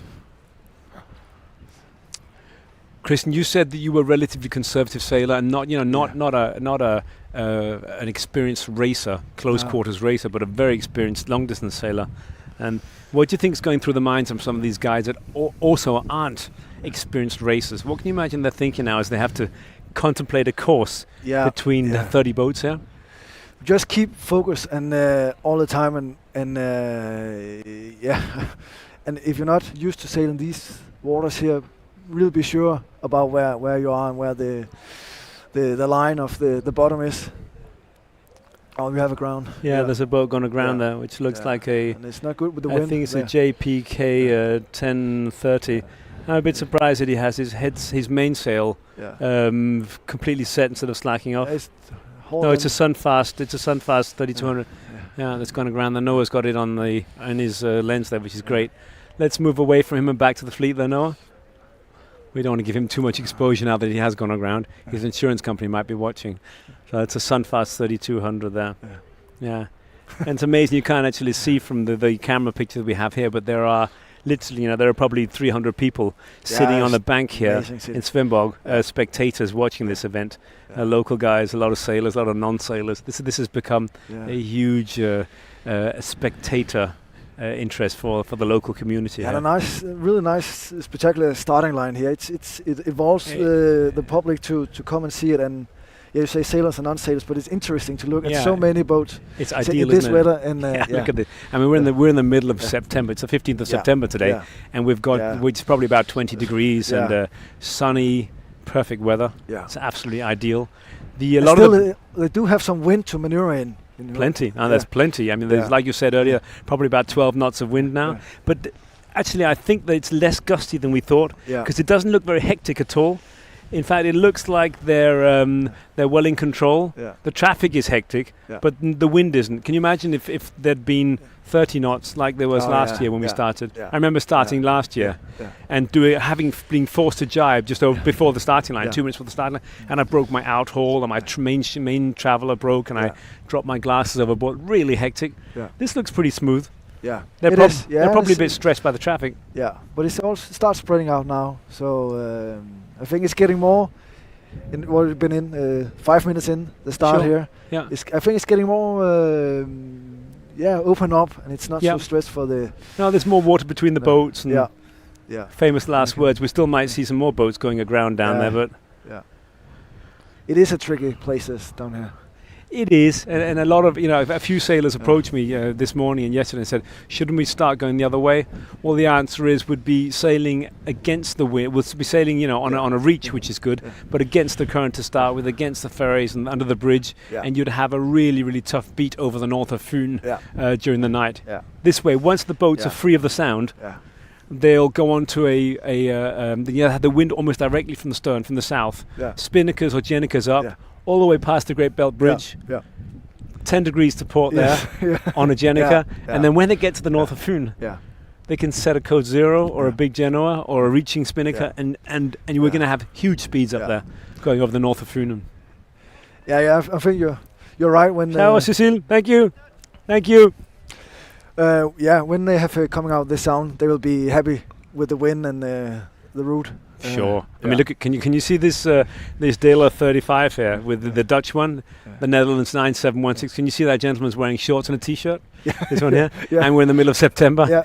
Got a life jacket on, of course, but we're in the middle of September, and you're wearing shorts and t-shirts in Scandinavia.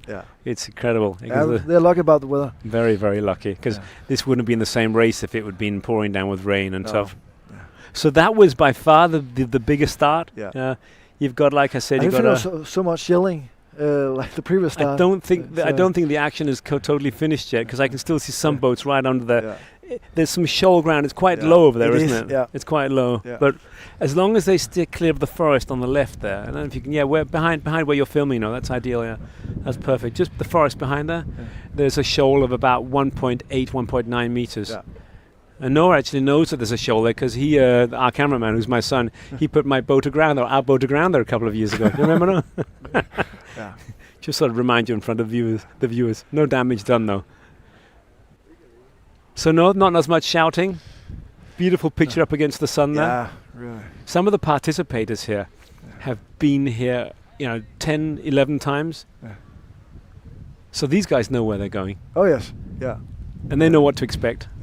And they probably also know that it makes good sense to start off a bit and not try and be the first over the starting line.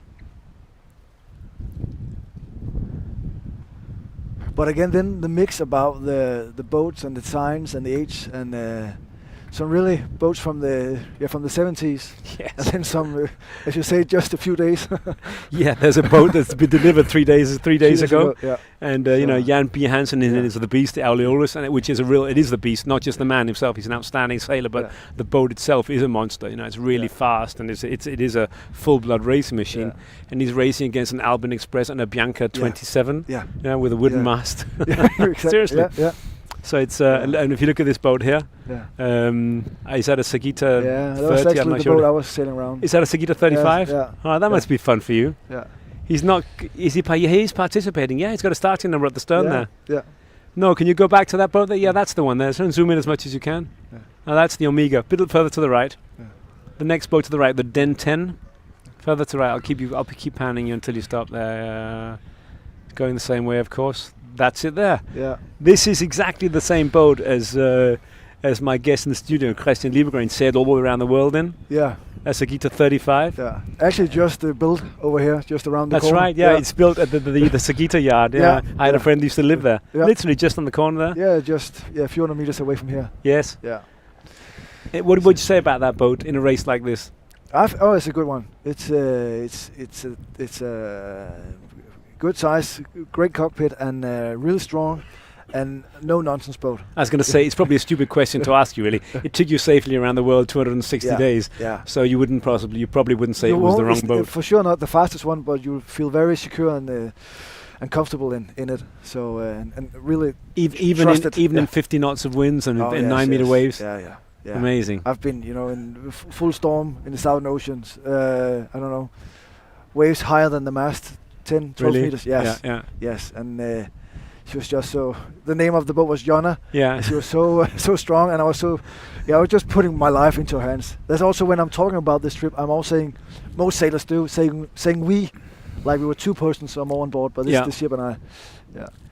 Yeah, it was sort of like your partner in life. For sure. Yeah. At least, yeah. Is that an alu boat? Yes, it is. Yeah, if you just pan to the right there, Noah, there's a big chunky aluminium boat there, the start 220. I just find out what boat that is. That'll be starting the large boats.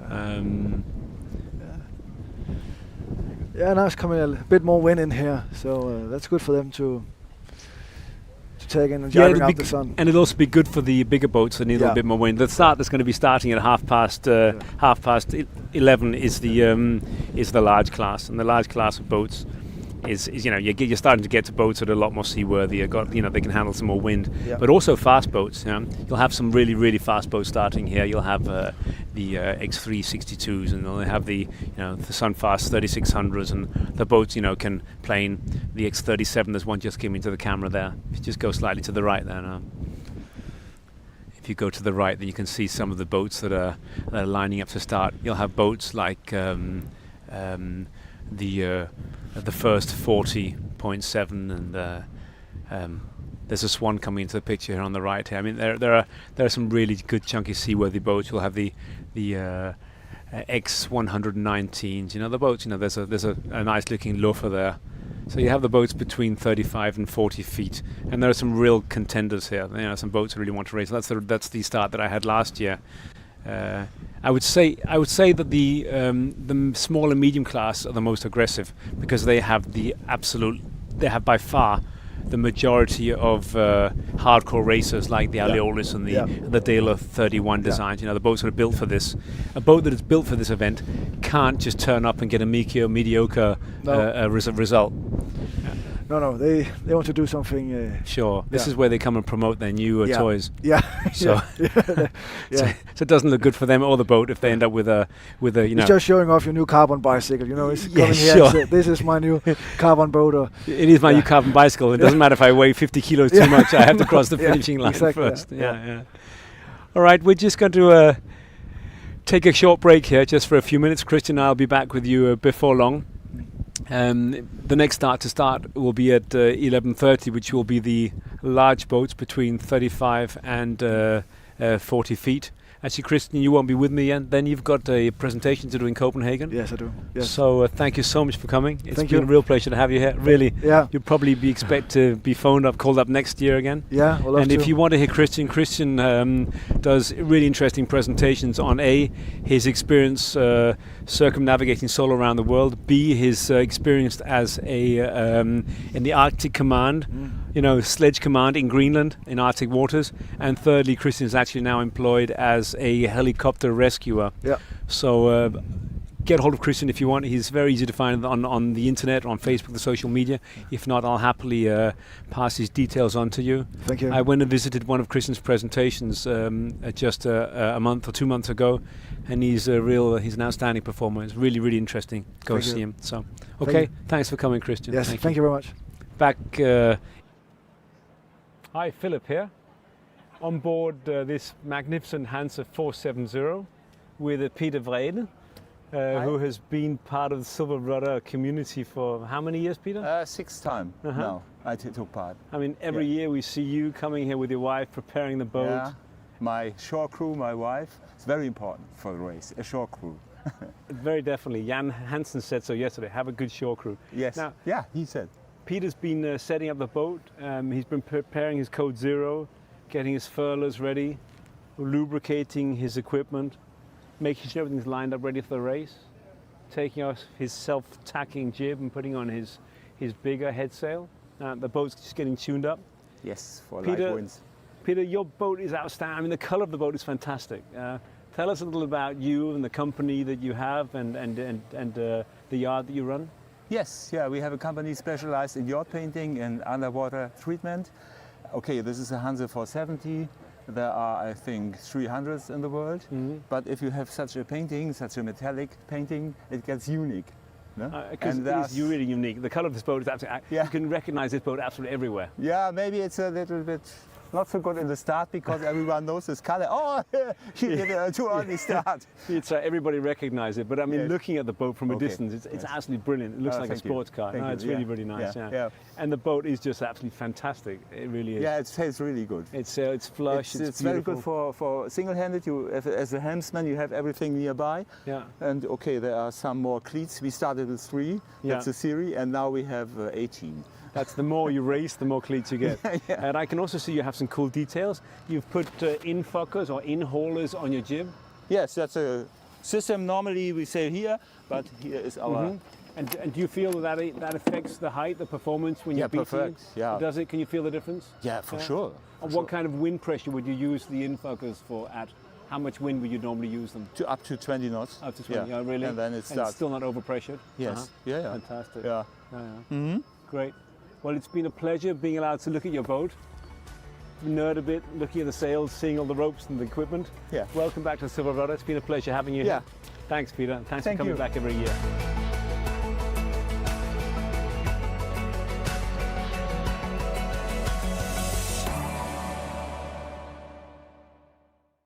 Hi, this is Philip at the harbour at the Silverrudder 2023, and I'm sitting on Martin's Koopman 39 aluminium, which is an absolutely gorgeous boat. Martin from the Rhum. Great to have you here, Martin. Thank you, Philip. I met Martin here 2 years ago, where Martin expressed his admiration for the race and said, "Hey, Philip, how can I become more involved in this race? You know, what can we do for each other?" Perhaps you'd like to tell the viewers a little bit about how we entered an agreement, Martin. Yeah, I followed the Silverrudder race from the beginning, and it was always a wish to be a part of the race, and I did it for 2 years ago for the first time. And then I saw this event, I saw the community, I saw the atmosphere. I think this is something I want to do with, and tribute to the event with some of my products and our brand name. So yeah. Mm-hmm. And so many of the sailors here use Rhum's products, and I know I certainly do as well. And when I met Martin 2 years ago, and he said, can we get involved? He was a real Silverrudder aficionado. I said, yeah, why not? So now actually Martin and Rhum's contribute with a shampoo and every single goodies bag for everybody here, and prize draw gifts and stuff. So we're really, really pleased to have Martin and Rhum's on board our adventure, and has only made it even more interesting to participate in the race. Now, Martin, let's talk about your boat. Yours isn't the fastest boat in the harbour, is it? But it's probably the most beautiful. I got 1,500 kilos from the boat since just before the last WEC race we also were a part of. But it's still 11.5 You took 1,500 kilos out of the boat. Yeah, of stuff, and the diesel tanks are almost empty and the water tanks are almost empty. So we are 11,500 kilos lead, aluminium and teak wood. So I can't make it more. Yeah, it's the way it is. So I can't make it more light. So you'd like some more wind than most of the other boats? Yeah, we need some wind. But it never will be a race boat. I was last week sailing with a good friend, Bart Tesnois, who's also I will call it a semi-prof. A Silverrudder brother. We're going to miss him this year, Bart. He will come back next year. Yeah, good. And he is sailing a Figaro, Benetton Figaro, the Figaro 2, and he said, Martin, now I know what you are going through on this boat. It is so heavy, everything. There's so much power on the boat, and I have respect for you that you can do this alone because everything is very heavy. Yeah, of course. But it is how it is. It is a very nice, safe ship, and it will never be a racer. But it's a great boat, though. And that's probably one of the things we like about the Silverrudder. It's not just the Figaro 2s and the, all those 30s and the really hyper smart boats that are here. It's also about the Koopman 39s, these sort of the more classic boats. And there are a couple of folk boats here, spec hookers, We were just talking about there's a Contessa 35 just behind. It's a boat probably built around 1970. So the Silverrudder's for everybody. Yeah. So, yeah, and Kuluta, the name of the boat, is from 1984, so also almost 40 years old. Amazing. And yeah, it's great. It's great to have Great it. boat. Well, great to have you, Martin, and thanks for being involved with this, brother. We appreciate all the help we can get to maintain this event to be such a great race that it is. So thanks for coming. And I hope that participants enjoy our gift, which is in the goodie bag today. Great, thank you.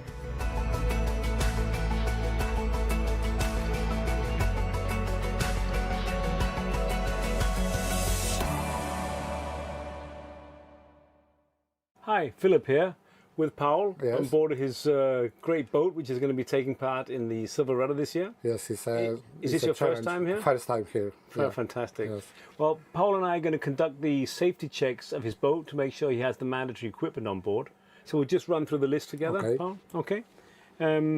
You've given me your phone number and the phone number of a contact ashore. Yes. And this is the details of you and your boat's name, model, sail number and start number. And let's run through the list.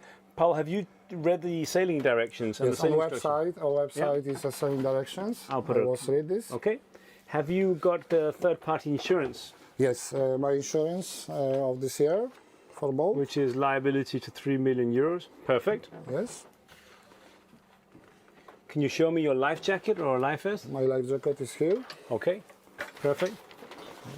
And as you've got it here, I can see that's yes, it's a professional. Green. Perfect, thank you.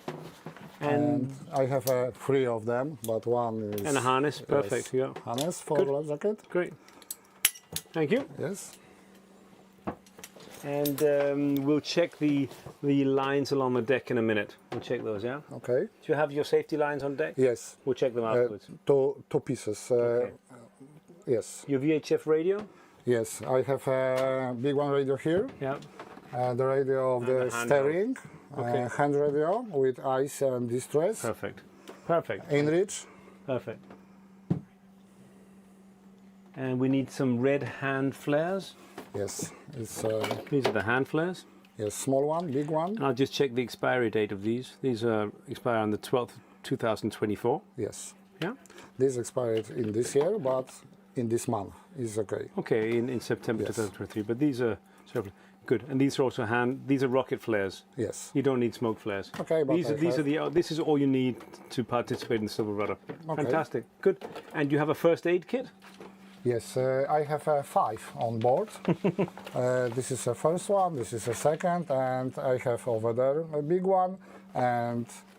Super. So what we basically check is you have the necessary like plasters and bandages and stuff. Strip for the... Yeah, if in case you have to do some stitches or something. Good.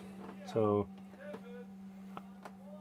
and could you please show me your fire extinguisher?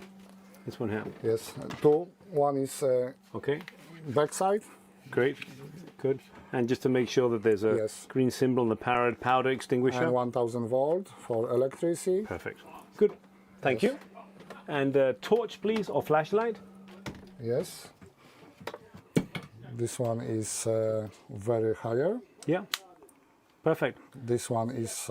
and you have a hat with a torch. It's going to be too warm for that, I expect. Yeah. I don't know how to switch it off. Thank you. A knife, please. Yes, the knife is outside. Okay. One on the bottom, one on the back side, and one in the front side. Fantastic. More than enough equipment. Perfect. So basically, what we're going to do now is we're going to go upstairs and we're going to check your anchor. Yes. I'm going to check your navigational lights. Yes, navigation light. I have. I put the topmast. Okay. Yeah. It's there's correct. No fault. Philippi, yes. This one. Yeah, I can see. Perfect. And I have a navigation light. Some extra light. Yes, extra light. Perfect. For battery. Okay, good. So let's just check the knife, the anchor, and then your jack stays along the deck, and then we're finished.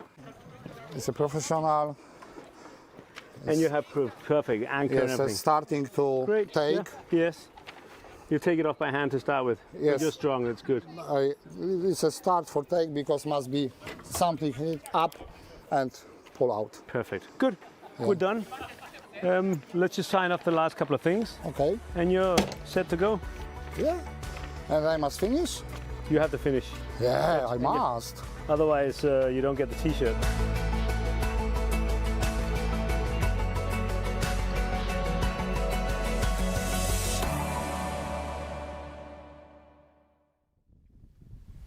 Hi, Philip here at the starting line.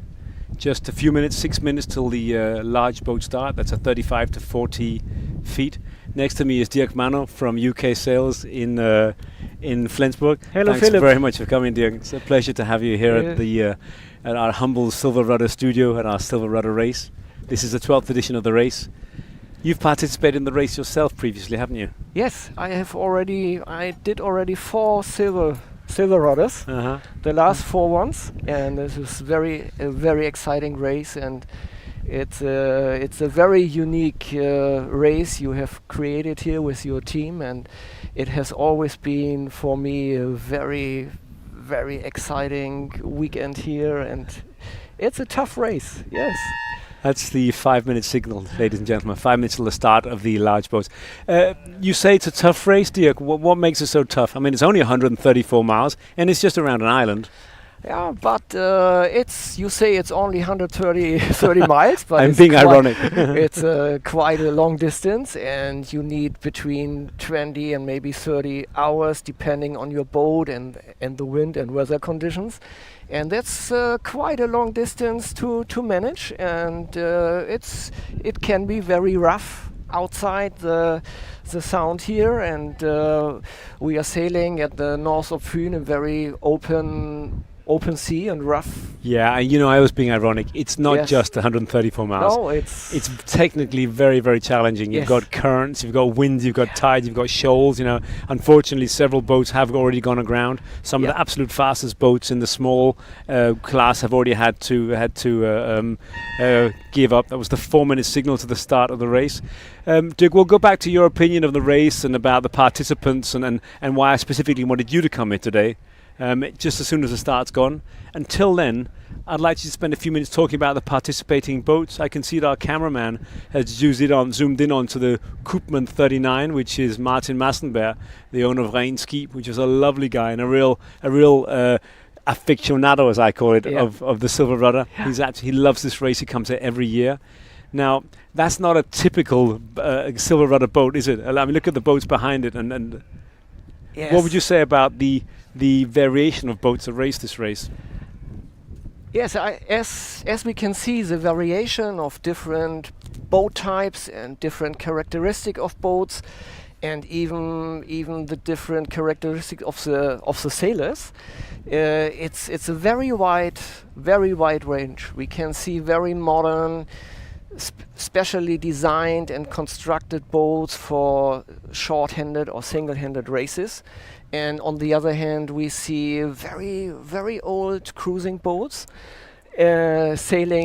participating on the same race. And the motivation, I think, for the sailors are also very different. Yeah, so talk about that a bit, Dirk. Talk about the motivation. What makes people bring their boat all the way to Denmark? From Finland, from Slovenia, from Germany, Holland, Denmark. What makes people sail all the way here to sail around the island of Fyn in our humble Silverrudder?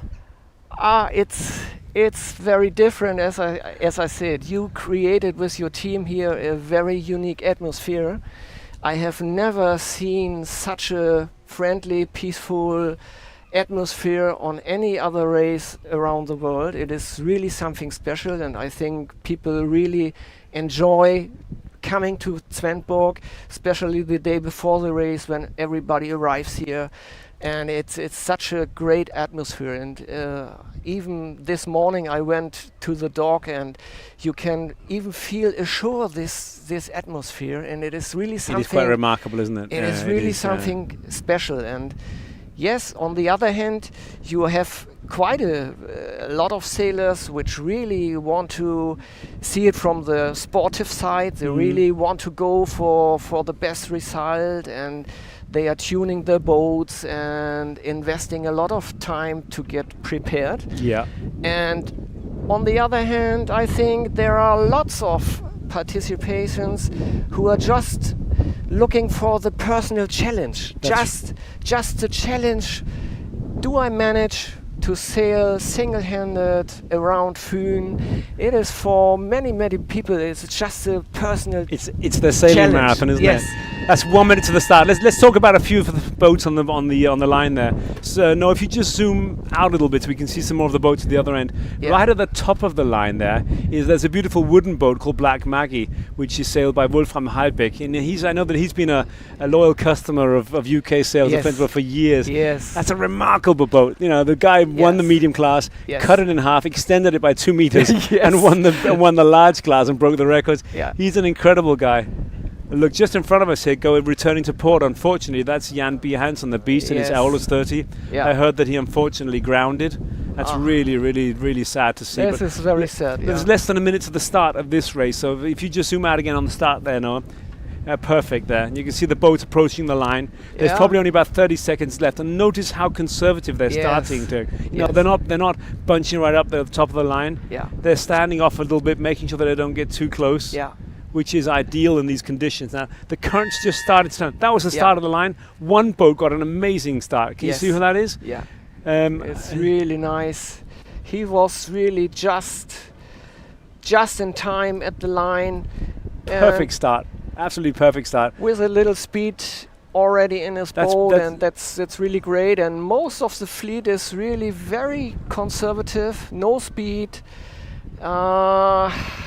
It doesn't look so nice, I have to say. Is it the start, you mean? That doesn't look too nice? Or Yes. No, but you're right. There are many boats. I mean, if you go to the right as far as you can, Noah, I mean, there are probably about 25 boats Yeah. that are still 300 or 400 meters off Yeah. the starting line. Still Remember- far behind the line. But do you think that's a good strategy to start in Dirk? You know, start conservatively and let the aggressive boats clear the line for you, and then come coasting along from behind once you pass the reef at Tour here. My strategy was always different. I thought it was best just to be on time at the line and to be just from the beginning at the front.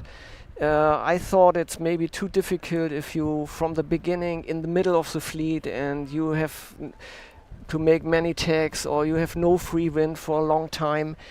I thought it was always nicer to be just ahead of the fleet. And But you've always been you're a very experienced racer, aren't you, Dirk? I mean, you've been racing boats since you were a child, as far as I remember.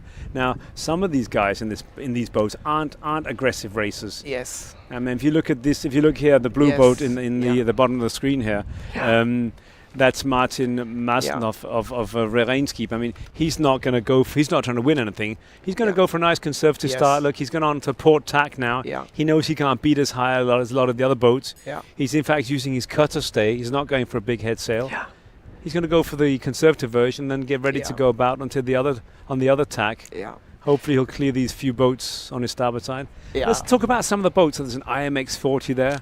There's an X40, a Swedish it's boat there. X440, yes. An with the black X119 Oline over Yeah. there, a German chap who's been with the race. And I remember I raced against him the very first Silverrudder I was involved in, 11 years ago. Low for 37s. Remember, this is the 35 to 40 foot class. You've got a lot of different boats, you know. Yes. It's a very... There's a warship here, old wooden boat. Yes. A Confertina 38. I don't know if that's Dufour, Lars Steen, our in-house rock and roll singer. Yes. There's a Dela 36, which raced round Denmark this year. You can see Wolfram there with Black Maggie in the middle. Yeah. If you go to the left then and zoom out a bit. Yeah. There you go, beating to windward there. Yeah. If you go for the I picture think- against the sun, that's okay. Yeah. For him is now upwind, sailing upwind with his boat is a bit tricky. He's got a dagger board, hasn't he? Yes, he has a dagger board, and so for him, he has to really be careful here in this very crowded starting. Can he actually area. activate his dagger board on these very short tacks? Yeah, he can, but it is he really has to be I think He has to bit plan his tax in conservative advance and as early as he can, yes. doesn't he? So he is really looking for some free spaces, and he will be very happy when he reaches the end of the sound, and Yes, I'm sure. and then he can sure. really show what Black Maggie has for potential. It has a really big potential downwind, and Yeah, he just needs a little bit slack on his sheets, doesn't it? And then he goes like a rocket. It's reaching like hell, and Yeah. but now it's a tough time for him to getting out here, but he will manage. He's I an, hope he he's will an manage it. incredibly good sailor, isn't he? And if anybody can handle this, he's got the surplus speed on the boat, though, hasn't he, to get ahead of the fleet. You know, Yes. careful tacks now to get in Yeah. front of the rest of the fleet, and then he should be fine. Yeah. I'm more concerned about the boats like this big deal of 38 here. If you just Yeah. go right a little bit, this Yeah. boat that's very close to us. This is Michael Schmidt, who's just bought this boat, and his deal of 38. I know this is his first time he's participating in this boat. Okay. He's gone for the more conservative start, hasn't he? Yeah. Standing back a bit, waiting for the more aggressive boats to start. Yeah. And But I think you are totally right. If you are not so experienced, or it's better to be conservative and just to find a good slot for your start here, Yes, and yes. not to be on the first row. Yeah. It's totally okay. Sure, unfortunately there's not too much current, budging the boats around all over the place. And when the next starts at 1:30, or rather at 12 o'clock, the extra large boats, there aren't nearly as many boats in this start. Yeah. And there won't be any current, giving them a hard time. Look at this big boat here, the Jusofa, the Yeah. Open 40 there. That's a lot of sail to handle for Yeah. one man. There you can see the fathead mainsail very nicely. What is the flathead mainsail particularly good for? A fathead mainsail has a lot of area in the No, could you zoom out a bit so we can see the sail plan? Perfect, thank you. Up in Especially the the top. boat, the Open 40 on the right there. Perfect. and it's Good. very efficient in that part of the Because there's so of much the greater sail. area up there. Yes. Can yes. that be a problem? Is it going to be difficult to handle a sail of that immense size, single-handed? Oh, I don't think so. I don't think so. These sails are very good to trim, and the top is normally when twisting a little bit, so you get some deep power you can depower the sail a little. And Can we talk a little bit about the disadvantage of single-handed sailing with a sail like that? I mean, that boat has backstays, doesn't it? you need a splitted backstay or no backstays. Yeah. And if you have a splitted backstay, yes, for sure you have to control them, and it's not so easy for short-handed sailing. If you make a lot of tacks like in this phase of the race, it's no advantage. You have to take that into consideration, don't Yes, you? Perhaps yes, even considering yes. releasing the backstays Yeah, and having your shroud set nice and hard, so you Yeah. don't have to be too concerned about absolutely. losing the mast. Yeah. Absolutely. Yeah. Do you want to just go a little bit to the right now? There's a grey boat. There's an XP49 there.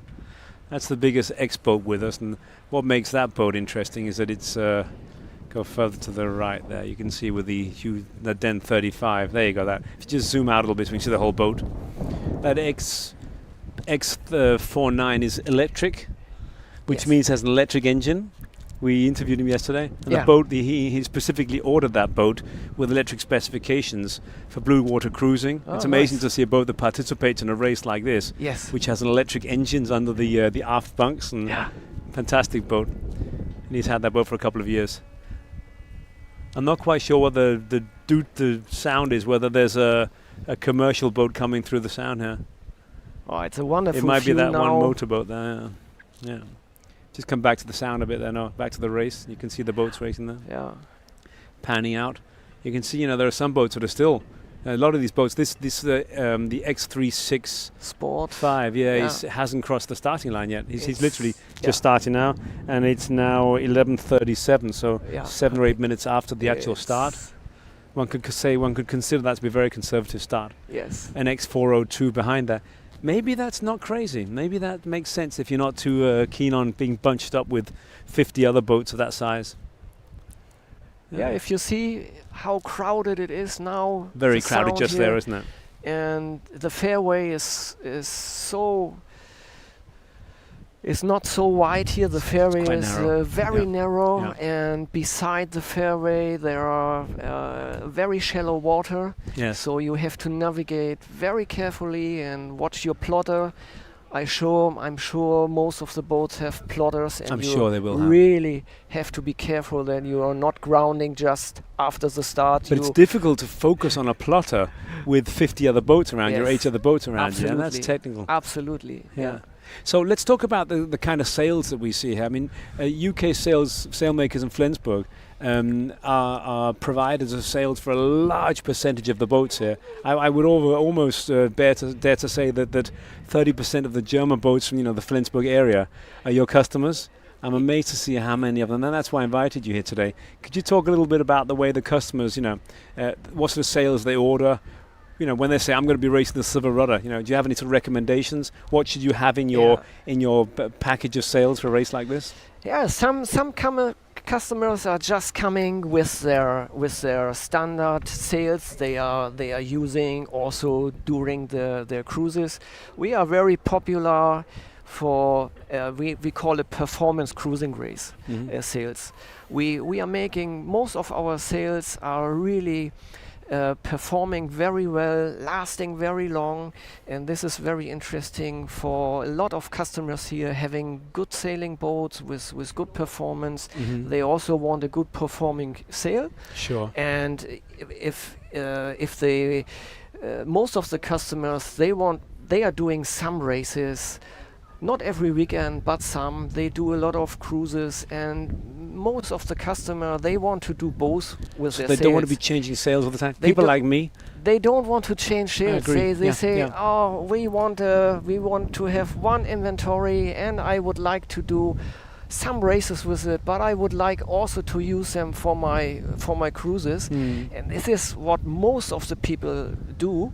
And maybe we add 1 or 2 sails specially for the single-hand races so to the inventory on top. But So a typical customer would want, a set of high performance or a set of top-end performance or mid-range performance cruising / racing sails, and then perhaps a couple of, flying head sails like a Code Zero or Yes, an A2 yes. Jenica. yeah, Code Zero is a very popular sail the it's last years. The last 10 years, it's sort of gone from it's- nobody knew what it was. Yes, it came with the Volvo Ocean Race, and now Code Zero is almost on every boat, and cruisers love it because of it's very easy to handle, Easy to furl, it's easy to light, and furl, you can be used in a nice sort of relatively broad spectrum of Yes, winged angles. yes, yeah. Dirk, a lot of people are starting talking about jib tops. What's that? Jib top is a head sail. It's a normal head sail like a jib, and you can use it instead of a Code Zero, for example. yeah. This jib has a very, very high clew, and it is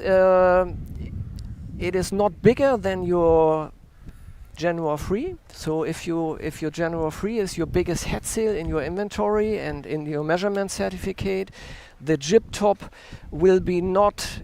You will not get a penalty. Your rating will not rise. So you're not because penalized by having that. you are not penalized by using that sail because it is not bigger than your biggest head sail. But it's a sail that's not hanked, isn't it? It's not hanked, and it's not furled into your head foil. It's a free flying sail like the Code Zero, isn't it? No, you can put it in your foil, Okay. and the special thing about the sail is the high clew. If you not go 100% upwind, Yeah. so if you release your sheet 10 or 15 degrees, go down, then the jib top is a very nice sail. It is very effective, very Because you don't efficient lose the sail. pressure on the top of the sail when Because- you have to sheet out a bit. Because of the high clew, the top is not twisting Right. so much, and it is very, very efficient sail. And yeah, depending on which rating you are sailing or not, it can be a good alternative to a Code Zero or I saw a lot of boats at the ORC Worlds this year using jib tops. Yes, And yeah. instead of going for the Code, with just a few degrees off the wind from the head Yes. sail, and then a lot Yeah. of wind, they put the Yeah. jib top. they could twist it a little bit without losing the top. Yes. You know, the rest of us that were using barber holes or infuckers or outfuckers to try and maintain, end up with a sort of semi-solution. Either the top's open or the bottom's open. You know, so you end up with something which isn't quite right. If you're trying to trim the sail optimally, you're using ticklers or tails in the sail. You know, you're going from the middle, but you're losing the top of the bottom. Yes. So I hear the jib top's an outstanding sail. Zip top is it's not so popular sail, but it's a very good alternative sometimes. What would you recommend? What kind of material would you recommend that the customers have the jib top made of? Is it a high-end laminate sail? It can be just a simple laminate sail. Yeah. It doesn't need to be a high-end sail. It just a simple tri-radial laminated sail would be enough for that sail. It's no problem. Right. But most people have a Code Zero. It's easy. It's got a nice Fachner or roller at the bottom. Yes, the and Code it's easy Zero to stow away. Is mostly used with a furling system, Yeah. so the handling is very easy to set and get the sail down. And depending, you can also a Code Zero can be also very different in their sizes and in the mid-girths, and the shape can also it's a really good different. sail, isn't it? So you can choose if you want to have a Code Zero optimized to going maximum upwind, or are you looking more for a sail which is better to use on wider angles for reaching. So also the Code Zero can be very, very different. There are right now there are so many different Code Zero types in the market. It's a bit confusing. And yes, your sailmaker. It's for us. It's always important to talk with the customers, finding out which sail fits best to the to your sail inventory. I've got a question I'd like to ask you like to do with your sail. Yeah, what you need it for. What kind of sailor are you? How many races are you doing? And as much information we get from the customers, we can make the best. You can tailor a sail for their specific needs. Yes, we can rig a tailor-made sail for them, especially for their needs. And can I ask you a very specific question? And it's very specific when we talk about Code Zeros, and that's basically what we're doing now. Some Code Zeros, or the majority of them, use an anti-torsion line. A relatively thick line, which doesn't allow the sail, doesn't rotate when you furl the sail. Now, recently, in the last, let's say, 5 years or 4 years, you've started to see Code Zeros with strengthened yarns at the front of the leech of the sail, making it stronger. Yeah. What's the pros and cons of having that? Yes, you are right. There are different methods to furl a Code Zero, and the anti-torsion line is maybe the most known version, the most common version. Yeah. We, especially from UKSS, don't like this so much. We are mostly using Spectra, a very flexible Spectra rope, a double luff in the luff, which makes the sail also furl very nicely. And the problem of the anti-torsion rope is it's very stiff. It's thick and stiff. It's thick, and when you get the sail down and you have to fold it, it's not that easy, and it takes quite clumsy. More space to get the sail into your bag. And also in very light air, you have this very thick and stiff anti-torsion rope in your luff, which is also not a positive thing in light air. So the anti-torsion cable is not the best thing, I think, to do. The sail without the anti-torsion cable is much lighter as well. I can tell, when I work on boats on my own boat, it's just certainly, you take out the first 5 kilos out of the boat in the Hampajima line, you're taking out the anti-torsion line. It really makes it much lighter to work with. And like you say, not as stiff, and you don't have to be concerned about it kinking. It really is a big movement. But you have to be also, it's different of the sail size of the Code Zero, and as wider the mid-girth is from the Code Zero, as difficult it is it's more difficult it gets to furl it nicely. So if you have a flat sail optimized for high pointing, and maybe with a smaller mid-girth, this sail will look more like a big Genoa. And this will furl very easy, very nicely. I know. I have an A2 that I can't furl at all. I put a furler on it, and the top furls perfectly. And when I get down below sort of the where I attach the sheets, I have just a great big tent flapping all over the place. It doesn't matter what I do. I just can't. I can't furl it nicely. And this is a problem you have to face, and you have to tell your customer the advantage and disadvantage of this or this sail or system, and then you have to find out what is best for the customer. Dirk, we're going to take a few minute break now before we line up for the start of the extra large boat, which is the boats above 40 feet. And that's going to be really exciting because you've got 49, 50-foot boats here. We've even got a 57-foot Hansa which is cruising around in front of us now. We'll pan over to that in just a few minutes. So back in a few seconds' time. Yes, thank you.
Hi, this is Philip here at the harbour in Svendborg, 2 days before the Silverrudder. Just setting up on the pier here is Søren from Premium Ropes. Welcome, Søren. Thank you. Hi. We're delighted to have you here. Søren and Premium Ropes are one of the very latest additions to the whole team of sponsors that really generously support our event. Now, Søren and Premium Ropes have kindly set up on the harbour here. And Søren's perhaps going to tell us a little bit about the services and products that they're going to be offering the 400 sailors that are going to be here for the Silverrudder. Søren? Yeah, hi. We are at Premium Ropes. We are not only a rope delivery person or a rope manufacturer for you, we also do splicing so that we can make the ropes custom-made to the wishes and the requirements that the sailors have. For example, if they need a splice on it, or like I show you here, certain like attachment on that, make a shackle on it, or make a soft lash on it, or have a low friction ring on it, then we can also make this happen, and so that the sailor can actually use the rope for the purpose that he wants it to. I've brought with me a splicing bench here, and it's right mounted in front of the harbor, so everybody can get to us here. I have a stack of rope with me, and then if you need, or if you come for some reason unprepared or have a damage, we will be here to help you and fit out your boat so Silverrudder can be a successful challenge for you. Oh, that's great. Thanks, Søren. I mean, and Søren's got a whole pack of rope in the van that he's brought with him here. So come down to the harbour, check out Søren's stuff. I mean, even if you're not actually here to race any of the locals, there are thousands of spectators here in the next couple of days. Come down and get your rope needs fulfilled here with Søren from Premium Ropes. Yeah.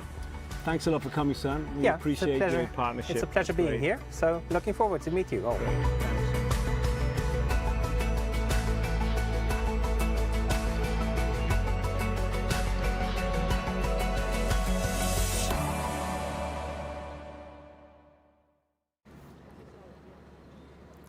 Hi, this is Philip here at the harbour. One day till kick-off of the Silverrudder. Standing next to me is Syrille Jacobsen, who's come all the way from France, from OS Sport, who's manager and presenter and owner of huge sports events all over the world. And we've invited Syrille to come and take a look at our humble race. And he would like to come and get inspired of what we do, and we'd like to get inspired of what he does. So he's going to introduce some of the races that he takes care of, and we'll go from there. Thank you, Philip. I'm super happy to be there.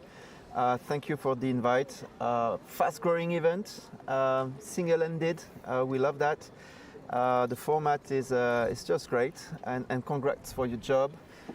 Thank you to all the volunteers and your team. What you do is excellent. On our side, so as you said, we are a French-based company. We are the world leader in offshore sailing competitions organization. We are a private company. We do organize the Route du Rhum every 4 years. And then we also have many other races like Solitaire du Figaro, PAPREC, like Transat, PAPREC, double-ended. We also have the Transat Anglaise, formerly, now renamed Transat CIC, starting next spring from Lorient to New York on the North Route. Thank you, Til højre. Okay, back at the Silverrudder Studio at Christian's Mini Hotel. Next to me is my guest, Dirk Manor from UK Sailmakers in Flensburg. Hello. Once again, thanks very much for joining us here. We've talked about sails, we've talked about the type of people that race this race. You've participated in the race 4 times, Dirk? Yes, 4 times. And this year you've decided to stay ashore? Yes. So has your colleague Stefan Voss, who normally races Aschenbo 835. Unfortunately, he's injured his leg. Yes. We send out our wishes to... we send our wishes to Stefan. And wish and love to Stefan. Get better, get well soon. Yeah, he is now at home and in the office, but yeah, it is always hard if you have plans. And yeah, he was enrolled and ready to sail. Yeah, he was ready to sail and good prepared, I think, and that was the 4-minute signal for the extra large boats, and Noah, our photographer here, is zooming in on some of the boats there. Let's just spend a couple of minutes talking about what it must be like to race an extra large boat in a race like this, Doug. What's this like, you know, compared to, let's say, sailing smaller boats, you know, some of the starts we saw earlier? Yeah, the smaller boats, I think they are the challenges because it is very sportive sailing. It is a very tough. Physical sailing, very tough. You cannot have a break. You cannot go down in the cabin and have a nice cup of coffee or something, or you can't just relax. So sailing with these small boats is really tough. And this is maybe the advantage if you sail with the bigger boats. You have the opportunity, you can put your autopilot on and you have the opportunity, you go down and you have a little coffee or break for a while. But on the other hand, you have to handle this big sails. And a lot of boat, isn't it? A lot of look boat. At this boat that's coming into the screen. It's a 57.5 foot Hanse. Yeah. It's the only one of its type in Denmark. And the freeboard, look at it, it's almost 2 meters. Yeah. It's a lot of boat to have to handle single-handed, isn't it? And everything is getting heavier. I mean, if you make a sail change or you set your spinnaker or whatever, the sails are quite heavy, and this is it's really hard work. And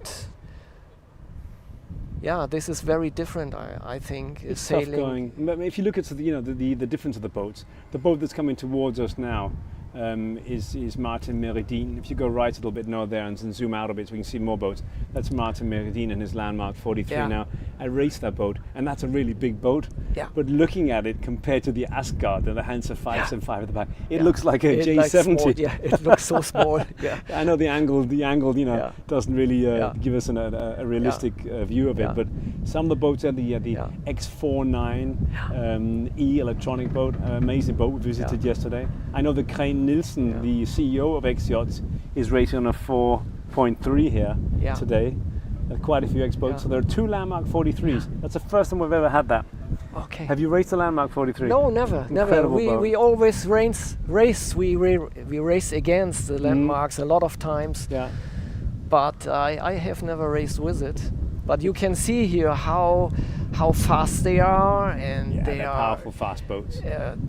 Yes. They have the advantage of being, still being very, very sporty. Yeah, But very they have good sporty. draft. They have drafts of about 2 point. They've changed the keels a bit, but 2.6, 2.5 meters. So you can't just take those boats anywhere. Yeah. Is that a problem in these waters? Yes, have a draft of that depth? this is for sure now something you have to take care of. It's 1 minute till the start of the extra large boats. 1 minute, they are far away from the line. Very far away. Very far. Yes, considering that there's no current, to push them over the line, I'm surprised that they're standing so far back. If you watch here the landmark, he is still going Yeah, below the opposite way. line. Yes, he is. Now he's going upwind. So this is White Shadow, who beat us thoroughly at the ORC Worlds, and is a very fast boat. They won the double-handed European Championships from Kjell and Rhum, him and his wife. Yeah. In that Norwegian White Shadow. Very fast boat. I'm surprised to see Asgard, that big Hansa 575, why he's bearing away. I mean, he's got right of way. He just has to come up as high to the wind as possible and come up on the line. And there is literally 50 meters to the line, and they're bearing away already. Yeah. Look at the way the landmark is coming in here. Yeah. Coming up really nice high to the wind, a lot of speed. You see he's got his right hand on the helm. I don't know if you can see that now. His right hand on the helm and his left hand winching in the sheets. He just switched on the autopilot with his remote control and he's off. Yeah. Great start. That was the start of the extra large boats, so boats from 40 feet and above. The biggest boats is definitely the Asgard 575 there, which is the big Hansa. We haven't had a boat of that size actually complete the race. There was I said we have had them compete, but not complete, not finish. Not completed. No. They intend to go aground. Yeah. A lot of draft on those boats. But you can see also here that this class is a lot smaller. Much smaller. Much smaller. There are not so many boats here, and there are about 40 boats signed up in the extra large class. The boats have a lot more space between, and they're fast. Yes. They're fast just because of their long water line. Yeah. But they're also out of the picture very fast. Once these boats start going about, turning out, and have to cross each other's courses, so they have to be really, really careful to give each other a wide berth. To see now what White Shadow will do, he needs to tack. If you go to the left a little bit, right to the far left of the course, the boats are on the other side of the bridge there, and White Shadow has to come around. There's about 3 meters of water over there. Okay. So he can stay on that course for quite a while. Can we go back to the camera here? Perfect. There you go. That's White Shadow. And zoom out a little bit so we can see what he does. He's come about onto a port tack, which means he's going to give way to all the boats on the starboard tack now. Yeah. I would definitely estimate that the boats that have started to windward, like the Dela 42 up there, and Peter Vrede in his blue peppermint, also a large Hansa, they definitely have the advantage of being furthest to windward. Yeah.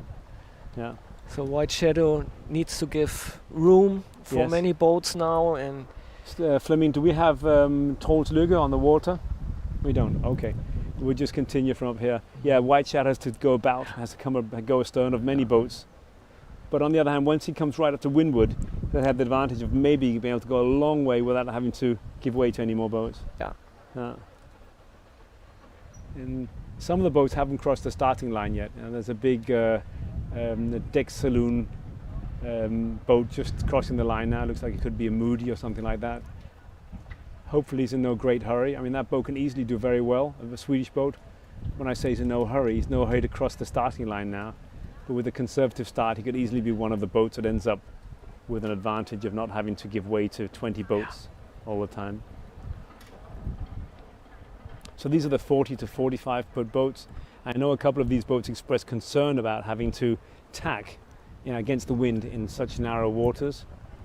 We've got Jan Muller there in his German Frey's 49, who's sort of probably the first Dane to circumnavigate the globe single-handed. Okay. And he was Christian Liebergreen, the young gentleman that was with me earlier before you joined us in the studio. He was sort of his shore support and his co-pilot during the race. It's nice to see how Kræn Nielsen will be doing during this race here. He wasn't sure whether he was going to race until just a few days ago. The boat was transported here for him, and it is the X43. It's one of the charter boats. It's not his own. So literally, the boat has only been in his hands for 12 hours, and he hasn't even raced. He was here, did the interview this morning, and got the boat ready. But he said he was really looking forward to spending 24 hours on the water in peace and quiet, Yes. and not be on the phone and the internet all the time. If you go a little bit to the left now and get the majority of the boats there, I can see we've got the drone picture on at the moment, but you'll be transferring to you in just a minute. So we're trying to combine a nice combination of drone photos and camera from the waterfront here. There you go. And you can see the amount of spectators at the end of the bridge there now. Look at that. You know, you've probably got 100 people there, and on the bank here in front of us, you've got a couple of hundred people sitting enjoying the starts. And people have been here queuing up and enjoying the start since before the first start at 9:30 this morning. It's just perfect weather conditions here. It's just incredible to see, and it's just such a nice view to see the boats upwind going out here, the Svendborg Sound. It's really nice. It is, isn't it? And I know we're in the middle of September, and here we are, sun in our faces, sails flapping. The flapping sound you can hear. You can go to the right a little bit now. These boats are also in this start. The boats, 4 boats are just coming across. There are 4 or 5 boats that haven't crossed the starting line yet. The gentleman with the large Genoa set and the flapping Code Zero or Jenica may be a customer for you in a couple of days' time when he's finished tearing that sail to pieces. It looks like it. It's not good. That's not good for the sails at all. They're just crossing the starting line now. There are a couple of boats further to windward that have had to tack before they cross. Just starting there. Yeah. Come back to the majority of the boats to the left there now. Thank you. So about 40 boats in this start. About 40 boats in this start, extra large, 42 or 40 feet and above. And the biggest boat this year is 57.5 feet. And looks nice and peaceful, doesn't it? Absolutely. No screaming and shouting like there were in the medium class, which is the most, or the small class, which is the most aggressive start. And this is the same feeling as you see in the harbor, that there is no rush, no screaming, no aggressive atmosphere. It's very peaceful.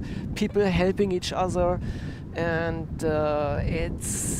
it's a very nice atmosphere. And even on the water, the people know they are all sailing single-handed, and you double check everything, and you really have to take care what you're doing, and you have to be very careful, and like you say, well prepared, eh? Yes, and you have to be well prepared. And how do you prepare for this race, Duick?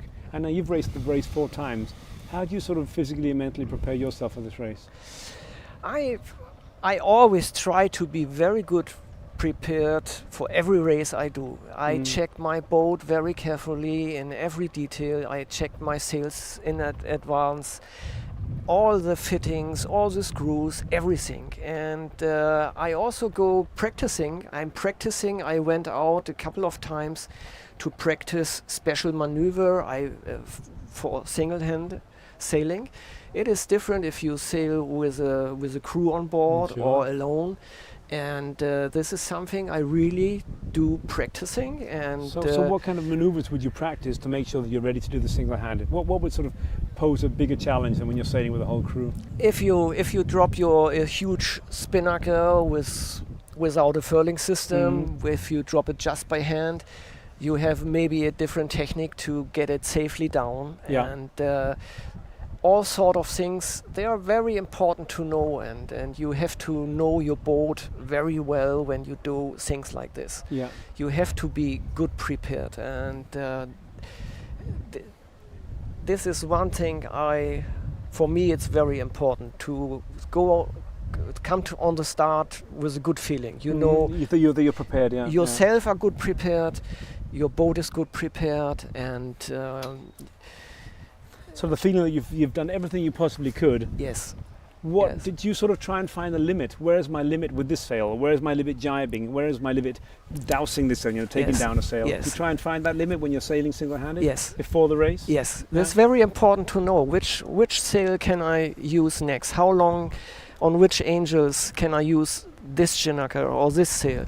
What are the limits in wind force and wind angels? And this you have to know exactly. So do you have this written down? I mean, you're a sailmaker and have been working with the sailing industry in all your life, but do you write this down saying this code can go from 10 degrees from beating to 30 degrees beating? Do you have these angles written down and wind forces as well? Yes. So I make always my notes. I'm testing a lot with my sails, and then I afterwards I make some notes. Also today, if you have a very complex electronic system on board, if you come around, do some of the trimarans. Sorry to interrupt you, Doug. Please continue. Yeah. It's also possible today to feed your electronic with all this information, with which sail you have up, and then you can collect a lot of numbers in your electronic system. But this is only for mostly on bigger boats, bigger boats. Semi-professional. But this is very important to know to get a good understanding of your sail inventory. Mm-hmm. Dirk, the extra large boats have left the harbour. It looks like they've proceeded nicely without too many complications. Fortunately, I can see what looks to be Michael in Lightworks, the JPK 1030, returning to the harbour.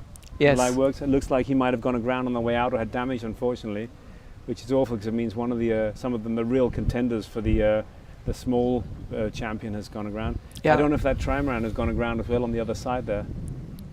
It certainly looks like he's pretty stuck in the sand. He's just trying to bear away from the wind there. Yeah. That JPK, if it is Lightworks with Michael on board, he was very active at the Worlds, ORC Worlds, and did quite well. So it would be awful if some of those really fast boats that normally would be amongst the winners or have already had to withdraw from the race. Yeah. Dirk, thank you so much for coming. The next guest in the studio is Jens Korning, the owner and CEO of Dragonfly Boats. I'm really excited to have him here. He's going to help us out, teach us a little bit about multi-hulls, an area that I don't know very much about. So I'm looking forward to seeing him. Thanks very much for coming. We've enjoyed your expertise and your input and sparring. Hope to see you on the water next year. Definitely. Thank you so much, Philip. Bye-bye. Thanks very much. That's all from the studio for the time being. I'll be back in just a few minutes. This is Philip here at the harbour. One day till kick-off of the Silverrudder. Standing next to me is Syrille Jacobsen, who's come all the way from France, from OS Sport, who's manager and presenter and owner of huge sports events all over the world. And we've invited Syrille to come and take a look at our humble race. And he would like to come and get inspired of what we do, and we'd like to get inspired of what he does. So he's going to introduce some of the races that he takes care of, and we'll go from there. Thank you, Philip. I'm super happy to be there. Thank you for the invite. Fast-growing event, single-ended. We love that. The format is just great, and congrats for your job. Thank you to all the volunteers and your team. What you do is excellent.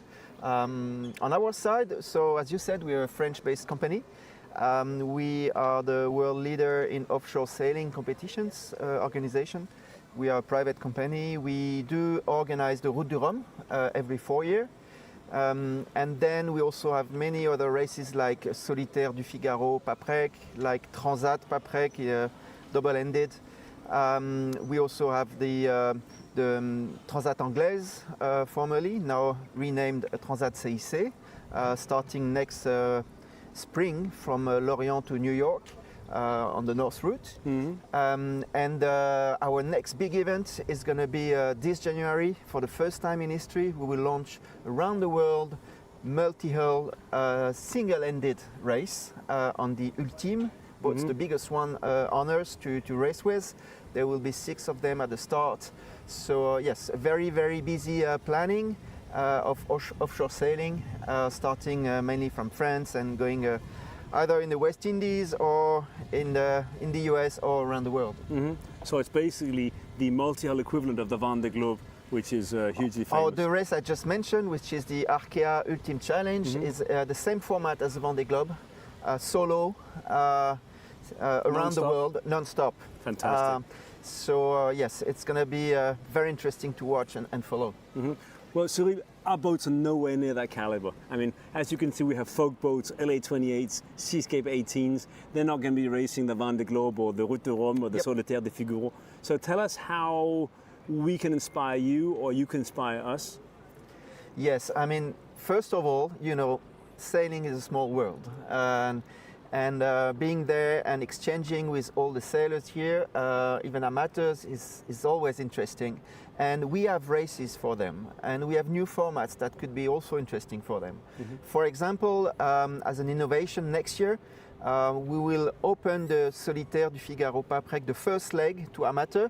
They can come over to France, rent a Figaro 3 boat, a Beneteau 3, and go for the first leg double-ended within the competition, within the format of the competition, with the security and so on, and the atmosphere. So if they want to try this fantastic boat and have a taste of what is the Solitaire, they can come over end of August next year and take part to the first leg for only €500 of registration. Yeah, that's fantastic. That's fantastic. And the next year, I mean in 2025, we'll have a new transatlantic race in a double-ended, and with one male and one female. So it's a mixed crew. Mixed crew. Yeah. And we do this to also promote female sailing.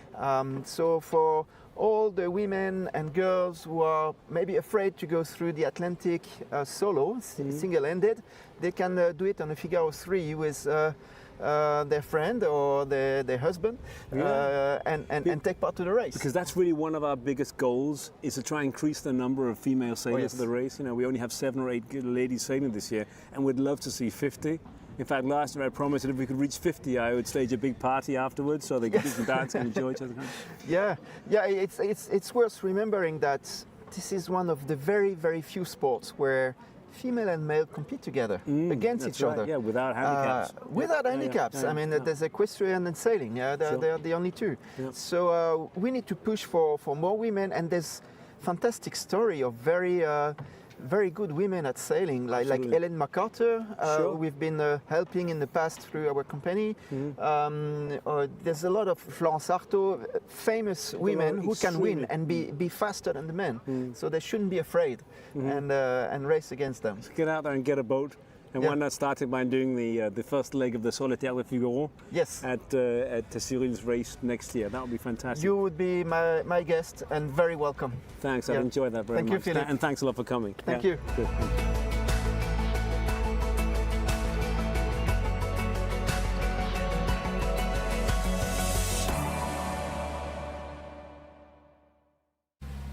Hi, Philip here.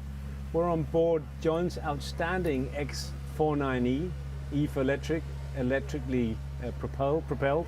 Sitting next to me is Kræn from X-Yachts, and we're going to have a quick chat about X-Yachts' contribution and participation in the Silverrudder. And afterwards, we're going to go down below and check out this fantastic boat and the electric engine, which is a complete innovation within boating. Kræn, thanks for being with us again. Thanks for being part of Silverrudder. Tell us a little bit about how spectators and participants will experience X-Yachts at the Silverrudder 2023. Yeah, first of all, good to be here again, Philip. I think it's now the 4th time I'm here. Yeah. 2 years as a spectator, 2 years racing. Being back here this year with the 73 X-Yacht on the starting line, that just gives me emotions about this wonderful event. We decided this year together with you to attempt an X-Yacht lounge, where we are together with Garmin and X-Yacht, and we are here to meet our customers and give a small brief about our next race boat. Since this event actually inspired me that we need to go back to the racing arena. Having been here for 4 years and looking at so many and quite old X-Yacht, we need to get back on that track. Hey, that's a great thought. I didn't realize that this event had actually inspired that. I mean, that's very honest. I've seen you at a few venues throughout the year. I saw you at the ORC Worlds and as a spectator, I believe, and I've seen you at other races. But it's great to hear that we've inspired you to go back to your roots. I know that the X79 and 99 and 332 sailors are going to love that. Great. Absolutely, we got a lot of good credits for just taking the decision. It's more than a year away before we're there, but we've taken the decision, and that's so important for us. Yeah, I know it's on the sketchboard. I've shown the drawings to a couple of Polish sailors here yesterday in my boat, and to a French chap who's here visiting us. So we're all excited about that. Kræn, 79, 73 X-Yachts on the starting line? Yeah. Absolutely incredible, absolutely amazing. And we're actually sitting on board the biggest of them, the 4.9E here, So I'm pretty happy that my good friend John, he's joining this year, and I look forward to look at the transom of him.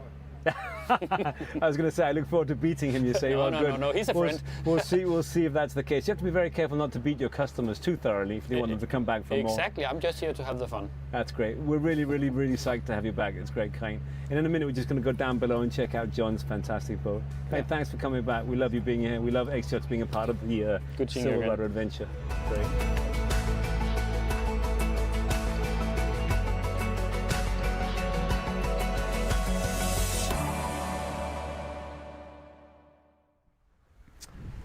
Philip here at the Silverrudder Studio on the starting line of the Silverrudder 2023. 2 more starts to go. Yeah. In the studio with me is Jens Korning, owner of Korning Yachts, Dragonfly, as most of you know. Yeah. Thanks for coming, Jens. You're welcome. Need a little bit of help with the multi-hull expertise. I guess so. I had the pleasure of talking to your son and son-in-law yesterday on the boats. We'll talk about that more later. Let's just look at the water, Flemming. Let's just pan out to the water and look at some of the multi-hulls that are with us today.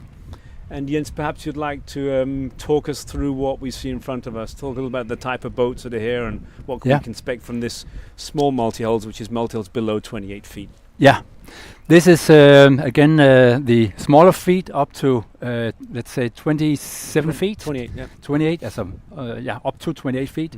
And what we see in front of us is the French open trimaran, the Diam 24, and the Diam has you can say been introduced to Denmark over the last 3 years via Peter and Peter, so my son Peter and Peter Lang. So they have a small fleet of 4 boats up in Skarbeck where we live. So they have generated a nice small class, and we have lots of fun. It's great to watch these boats sail so great and fast, and also the guys selling it is quite competitive. Are all quite competitive. So who we see here with the orange mast is Anders Bastiansen. He has. He's been entered 10 times for the Silverrudder, and this is his 8th to, if you finish this one, his 8th Silverrudder. And the interesting thing about Anders is he's the only person in the Silverrudder that has competed in all 7 classes. All classes, you know. And he worked for X-Yachts for many years, and he said, of course, I'll race the X-Yachts.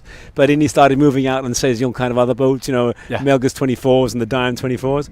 But Anders worked for you as well, didn't he, Jens? Yes, 14 years he also worked. Anders was with X-Yachts for crazy many years. Then he came to us for 14 years, and now he's back as, I think it's a technical manager type of thing. So Anders is a great guy, and I know him very, very well. He's a great guy and an outstanding also sailor. As a person. No, he's a lovely person. He's a very humble and very, very, very humble and really talented sailor. He don't judge a book by his cover. He's a great guy, and he's extreme. I mean, when he focuses on something, he focuses extremely hard and goes all the way. He does, I've seen him preparing for this race. He's amazing. Let's look at the green boat on the right there, which is one of yours, isn't it? It's called Kermit. It's called Kermit. It's green, yeah? Yeah, I guess it's what is it? The color. What is it? It's a Dragonfly 25, which we introduced in 2015. This is actually hull number 5, I know that. And it was sold to Norway now. It's back in Denmark with the guy Brian from Horsens, I think he is. Yes. And this is his 3rd Silverrudder. Yeah. And again, he's fairly new into multi-hulls, but he loves sailing with these boats. Sure, and, I don't blame him. And he's very dedicated. So so he looks very much forward to this, and he just loves this kind of type of racing. I just talked to him again this morning. So It is, and it's an ideal boat for this, isn't it? Because would you agree if I say that it's a manageable size? 25 feet, but extremely fast. And of course manageable. The bigger boats are also manageable, but this is very manageable. And even though it's a small type of boat, it's incredible seaworthy. Yeah. People think that smaller multi-hulls are maybe a bit fluffy here, but the 25 is extremely seaworthy, also in waves, and also we designed so it's fairly dry to sail also. Well, tell us a little bit about form stability and hull stability in a multi-hull, because that's probably something that confuses a lot of people that haven't studied naval architecture. let's say, as the reason for trimarans is here in this part of the world, in this hemisphere, we mainly see trimarans for racing. Yeah. Because trimarans you can push better as a catamaran. You can say where catamarans is over the years is more like for cruising. There are racing catamarans, of course. There are tons of racing catamarans like the Nacra, the Olympic class, and the Tornado, the F-18s, and all these open cats. But when it comes to a bit bigger catamaran, it sort of stops there between, let's say, between 20 and 35 feet. The trimarans have sort of taken over that scenery because the trimaran is easier to handle, to move, also on land, to move about. Most of the Multihulls today are foldable, which makes it a lot easier to handle the boats compared to catamarans. And then also the trimarans you can push harder. They tack easier. We have to compared to the catamaran. Compared to the catamaran, much easier. You have to. I always say there are three types of boats. There are monohulls, the catamarans, and trimarans. People always put the Multihulls, the trimarans, into the same category as the catamarans. The trimarans has the big center hull, so you have one centerboard or daggerboard. The flows are neutral as you tack, so there's no resistance. So the boat tacks easily, just like a monohull. Compared to a catamaran. Compared to catamaran. Excuse me. So that was the 5-minute warning signal for the small multi-hulls as they're just lining up here. Sorry, go ahead. Compared to the catamaran, which has no center, so you have to twist the hulls around, which makes it difficult to finish the tack. So you will see when the boat starts to tack out here, you'll see that the trimarans tacks very easily. They're much easier to tack as long as they've got a little bit of speed in the hull. But that goes for any boat. Don't stop the boat. The boat has to have speed, and there are some few tricks to that. So a Multihull like this accelerates, which is fun and nice, but it also decelerates. So when you lose power in the rigging, there's nothing to there's no momentum. Forwards. And they're light boats, aren't they? Yeah. And unlike an equivalent monohull, which has a great big lump of lead or iron in the water, it has another extra couple of tons of momentum. So in attack, you just have to tack quickly and bear off, let's say 5 degrees more, get speed again, and up on the beat again. Yep. 4 minutes to the start of the small multi-hulls. Let's go through some of the other boats there. We've talked about the Dime 24 and the Dragonfly 25 Kermit. Beautiful color. It's lovely. Lovely to see the multi-hulls, so brightly colored in the harbor yesterday. Let's look at some of the other boats there. There's a Farrier 20 or 82. I think it should say Farrier. It does 82 race. This is Let's talk about the Farrier. Yeah, because this is when it says Farrier, it means it's a Farrier design. Yeah. So many of these Farrier designs are, let's say, partly yard built, but also let's say home built. So the accommodation would be built inside. Yeah. So like one-off type boats. The ones we see here are more or less built by the owners. Very nice jobs they've done. We see the grey boat coming here with the orange bow. It's a German guy, and so he trails a lot. And there's another one. We've seen him here every year. Unfortunately, one year he ended up with one of the boys going between two of his hulls. I shouldn't mention that. Only highlight the bad stuff. We've got about 2.5 minutes to the start. And you see the boat starting to line up here. And I don't know why he actually stopped, because I guess he could have continued. I would have thought so too. But and then we have another ferry coming down to the left side. To windward there, with the black sails there. And that's also one of these home built. And this one has very curved seafoils, actually. The white one. I can see that. Yeah. So what determines whether or not you have the curved or the non-curved? The curved seafoils means that they are easily to handle, so they just curve down and under the float and in between the hulls. Between the hulls, say that. Instead of the vertical ones. If you have vertical foils, they are a bit more difficult to operate. Will all these boats have dagger boards? Mainly, they have either a daggerboard or centerboard, which is very essential for these boats, so they can actually tack upwind. All the dragonflies have centerboard, so if they hit the ground, it kicks up automatically. Ideal. Ideal. Also the rudder. The other boats like the Diam and the Ferrier, they have dagger boards, so they have to be more careful. They'd be very careful to lift them themselves before they go around. So if you hit the ground with a dagger board, that's sometimes bad luck. Yeah, because you can deform the dagger box, can't you? The box, and then you ended up with the dagger being stuck there, which means you can't get off the ground. Yeah. Okay. Yeah. Right. Well, let's talk a little bit about the suitability of a boat like this for a race of this kind. 134 miles. Now the weather conditions are absolutely perfect. They're going to be beating out of the Sound, and as soon as they get around to Reef Buoy in about 5 miles' time, they're going to be setting some kites. That's 1 minute to the start, ladies and gentlemen. 1 minute to the start of these small multihulls. So once they get the kites up, what can we expect from these boats? Yeah, and as soon as they get out of the Svendborg zone, they can, I guess they can just keep it on one tack up to the Turø Rev, and possibly some of them will then get the Cosiro out.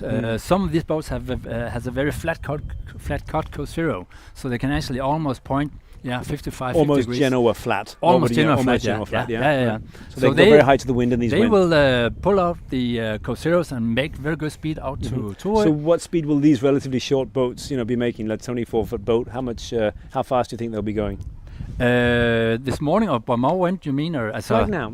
Right, Once they bear going away upwind here, they will do between 8 and 9 knots. And when they bear away, when they set the code? That will be between 15 and 17 knots. Okay, right. So when they pass Turø and start going downwind, and then that was the start of the small multihulls, and Jens just said, ooh. Yeah. And I think what Jens meant, well, why the hell aren't they on the starting line? Yeah. Was that correctly interpreted? Yes, I expect that. I apologize for my rudeness. But okay. We expected them to be right on the line. That's Kermit, Kermit's coming up, Dragonfly 25, definitely the first boat to cross the starting line. And behind is the Diam 24. Anders Bastiansen is further to windward, right up against the bridge there. He wants to go from windward start, so they have to avoid tacking too often. However, look, you can see he's sort of stuck in the lee of the forest, isn't he? Yeah. You see? Yeah. And he needs some power and some speed. It's quite interesting to see the 25 and the Diam neck and neck right together there. Yeah, but the Diam has more power. It's a much faster boat. It weighs. It's got nothing. It's got nothing. It's no combination, no nothing, and not folding. So they don't put weight into that system. So, but the 25 is a comfortable boat. You can easily sleep in it, and it's got a little kitchenette. It's a good family cruiser as well, isn't it? So the Diam is less than half weight of a Dragonfly 25. Yeah. But it's very much a question of keeping the boat moving as well, isn't it? Yeah, I mean, you have to focus. You have to stay focused, and make sure to have, let's say, to aim for the wind. Always look for where you have a good breeze. So always like any other race. Yeah. The thing about just as fast as the trimaran, the multi-hull accelerates. But here we sometimes compromise on the current. Now it's not a problem here, but sometimes we actually compromise on the current and focus more on the wind, because we know if we have more wind, we get over the... We generate our own speed, that's right, and generate our own wind, And the current looks like it's pretty stationary now. It should be east going until about 11:20, which means it should be turning now. But looking at the buoys out there, it doesn't look like there's much current at all. Look at the way the Diam out there is starting to accelerate. There's picked up a gust of wind, and is definitely going faster than all the other boats at the moment.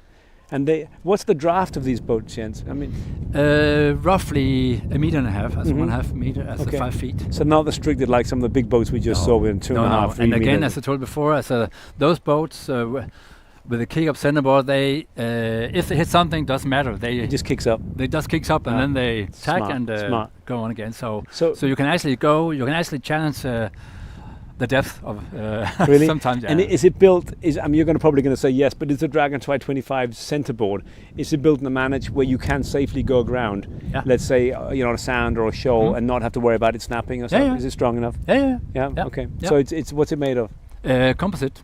Doesn't matter. So a centerboard here weighs maybe 25 kilos. So next to nothing. Yeah. So you actually have to pull it down because it's lighter than water. You have to push it down because it has too much buoyancy. It has buoyancy. I've raced it a little bit on as soon as we hit something, we have a special quick release clade, so it actually floats up immediately. Fantastic. I've raced a little bit on Flexodus, the yellow trimaran down here, the carbon trimaran, exactly the same thing.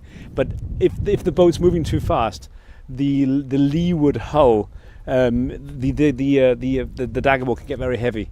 It can get there's a lot of pressure on it, water pressure. So you have to make sure that you pull it out just as the boat's turning.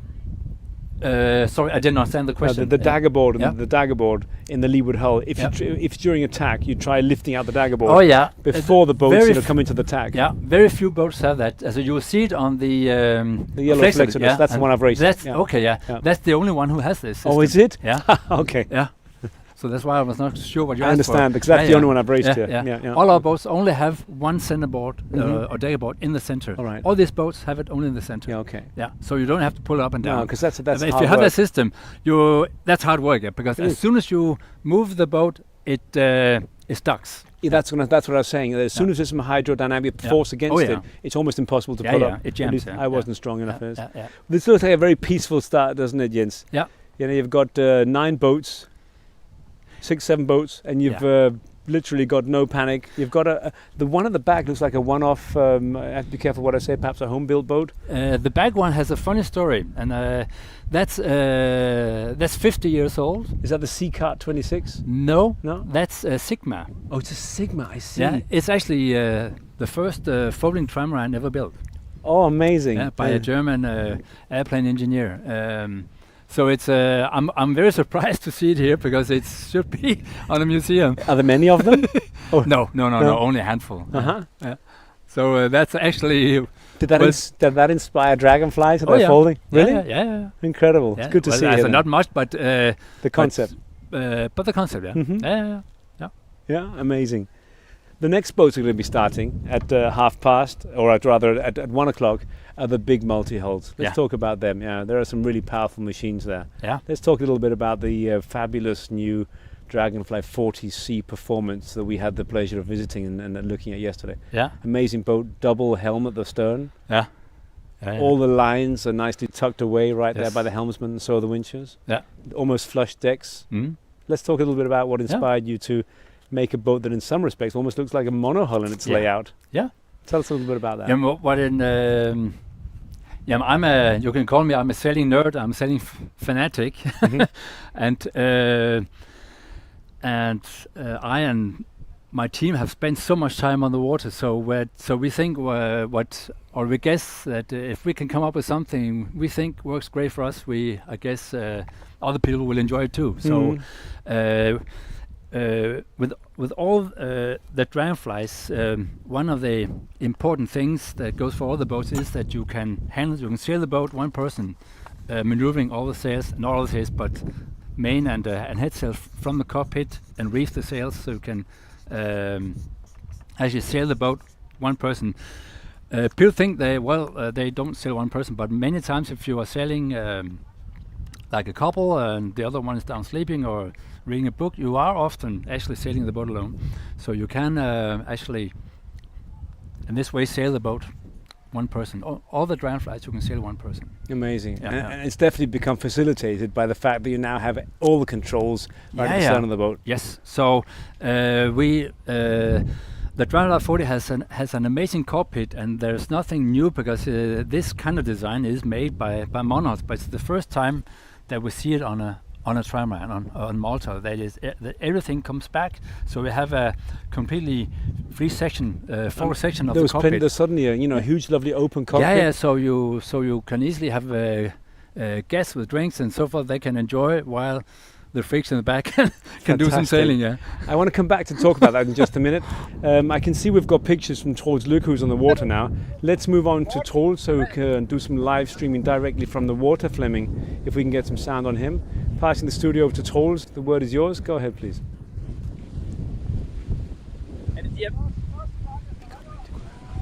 Vi kommer ikke til Paprec. Det rigtigt? Nå, okay. Så det første gang, du sejler ind? Ja. Hvor kommer du fra? Kommer du fra Skjærvæk, eller? Ja. Hvad hedder du, Morten? Hvad? Det var fint. Vi går tilbage igen lige om lidt. Prøv lige at holde om den vej her. Nu går vi altså på med det.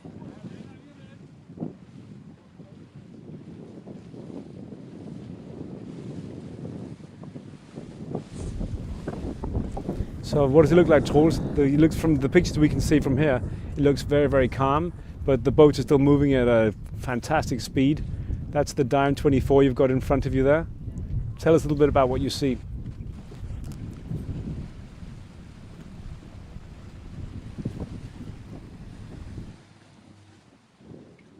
der kan vi også lige danske.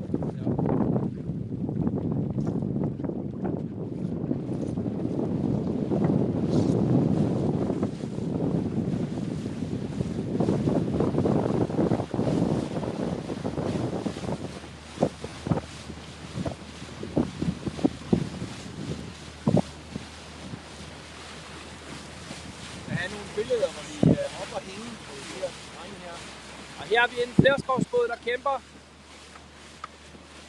Hej, hej.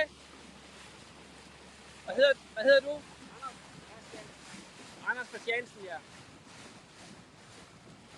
Det er altså de små flerskovsbåde, der starter her. Og det er den førende, vi har i feltet her. Anders Christiansen, jeg tror han er fra Aarhus. Jeg ved det ikke helt.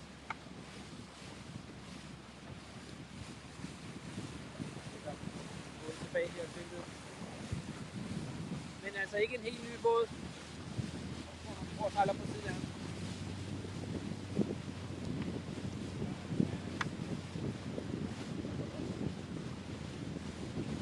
Så er der altså en 10-11 12 tub her, og han vender.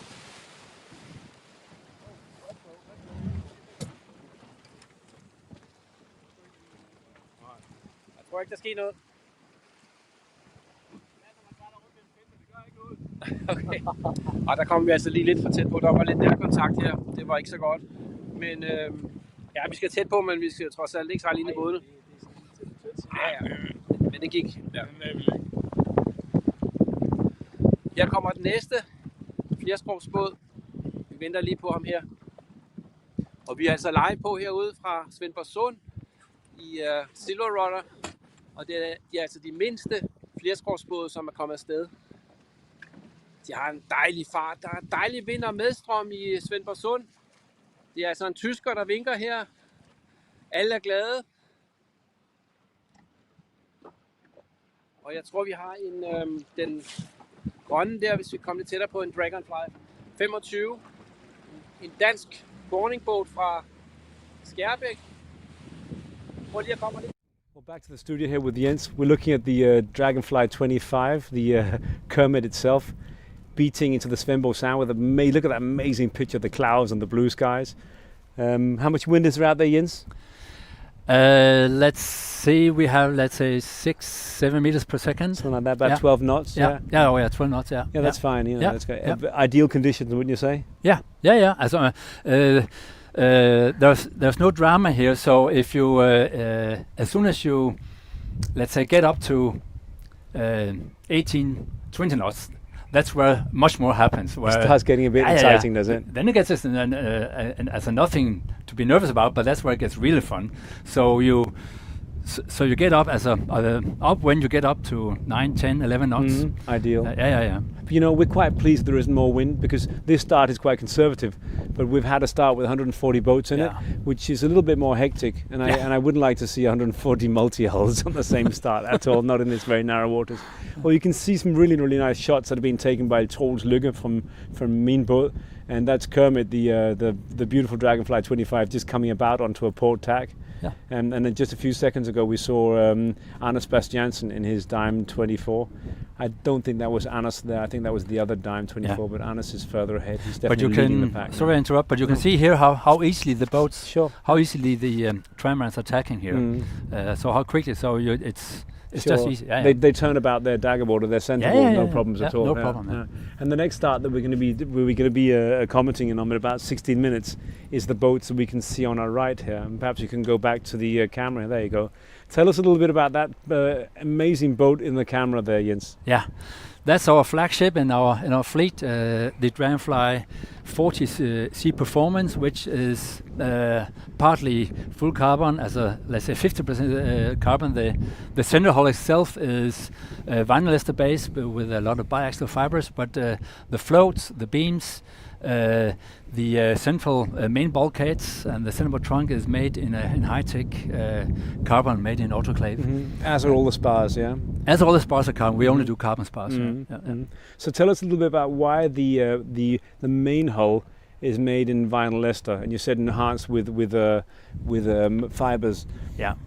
The main hull is made in vinyl as we normally do with this type of boat, because in carbon it would be, this is obscene expensive, but if we should do the main hull also, it would be rocket expensive. It's okay. Well, it's nice to hear the boat owner builder himself saying it's obscenely expensive. It's not obscenely expensive because it's an absolutely magnificent boat. You know, it is. That's not just a boat. That's a rocket. So. It is a high price tag for feet, but not compared to speed and fun. Yeah, it's so out of beyond my league. So I don't want to talk about money. I prefer to talk about what that boat can do for somebody who can afford it. And amazingly enough, there's another one. If you zoom out a bit now and go to the two big boats on the right, the two Dragonfly 40s here. You know, you don't see two of those on the water next to each other. And I can imagine, as the boat builder and owner, that must warm your heart. Very much. A little buzz in your tummy. Yes, it certainly would be. Talk a little bit about the hull shape and the floats, as you call them. Yeah. The negative bows on the floats. Talk us about that. Talk to us about the shape of the floats. Yeah. We use this sort of new. There's nothing new to it with the negative bow. It's been used for many years, especially in the smaller A-class catamaran series. The advantage is that we have better performance in when we, not in light wind, but in hard wind conditions and waves. We have much better water flow past the bow and the deck when you push the boat. But also with this design, we have more buoyancy forward, and we have much more buoyancy in the waterline. So we have much more stability from the beginning, where the old type of floats are more like, you can say, more like V-shape, where the buoyancy on these floats are much further down. So if we look at this boat, I don't know if you saw the listeners and the viewers saw the picture as the boat went about, as it jibed. You can actually see the fact that there was more buoyancy at the bottom of the waterline than there was at the top. Yes. So they're not designed, to be comfortable to walk on. They are designed so that they provide optimal buoyancy to increase the righting moment. Is that correct? That's correct. So you get a lovely amount of form stability. Yeah.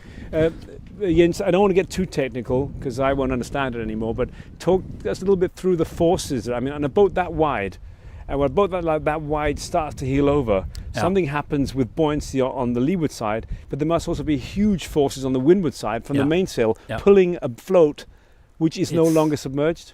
It's crazy forces we're dealing with it, because you have a crazy righting moment. This boat is 8.4 meters wide. It's like 100 foot monohull, or even more. Yeah. So when we talk about rigging and sails, we are here dealing with a double force as a 40-foot monohull. So we're talking about force in the rigging and sails like between 50 and 55-foot monohull. So how do we spread that load from the rig down to the float? I mean, on a monohull, you see more and more that the chain plates, that the top shrouds are anchored into and huge graving anchored blocks, either molded into the side of the boat or even right down onto the large keel plate. Yep. How do you do that here?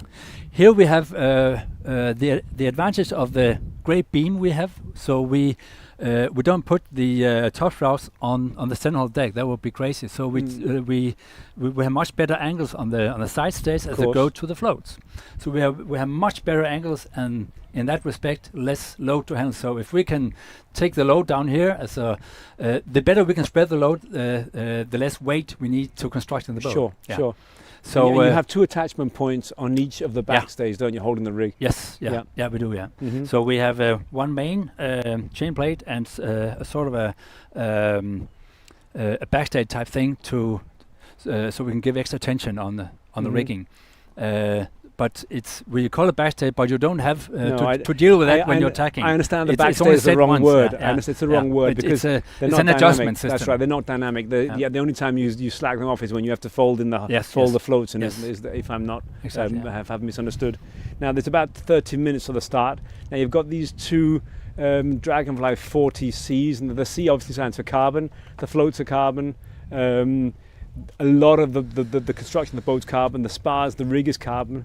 Let's talk about the sails on a boat like this. These sails have been developed by Elvstrøm Sails, and the manager at Elvstrøm. is could you just pan down a little bit, Noah, so we get the entire boat there? Fantastic, thank you. And perhaps zoom out so we can get the whole flat top of the sail. Lovely, thank you. Let's talk a little bit about the sails. Your son-in-law, Peter Lang-Corning, and Peter is an Olympian, 49er, bronze medalist. Yeah. It must be nice to have such a talented sailor in the family. He was approved, yeah? Yeah, he was approved. Good for you. You approved him before your daughter did. Well, good for you. Let's talk about sails. I know that Elvstrøm Sails are actively involved in developing sails specifically for multi-hulls, specifically for lightweight boats. How do the sails on a multi-hull differ from the sails on a monohull? Let's start there. Yes, a lot. They look very different. Yes, they are. Yeah. We have the big honor. Let's say we have worked with Elvstrøm Sails for more than 40 years. We're probably the oldest client still today. But so we have a very long history with working with Elvstrøm Sails, and also due to the fact that Elvstrøm head office or head production is in Områ here in Jutland, Denmark. That's only around the corner, just as 40 minutes from us. Sure, around the corner. So we have a very close cooperation here. So we have spent a lot of time together developing these sails. So the sails are different, and they have to, like monohulls, they have to work with the rigging. We have more flat cut sails, but we also want less depth, less camber. Is that what you're saying? Less camber, but we also like in light wind you don't want flat sails. So we have worked hard to get camber in light airs in the main, but still when you sheet in the main sheet very hard, then you can still flatten the sail going upwind.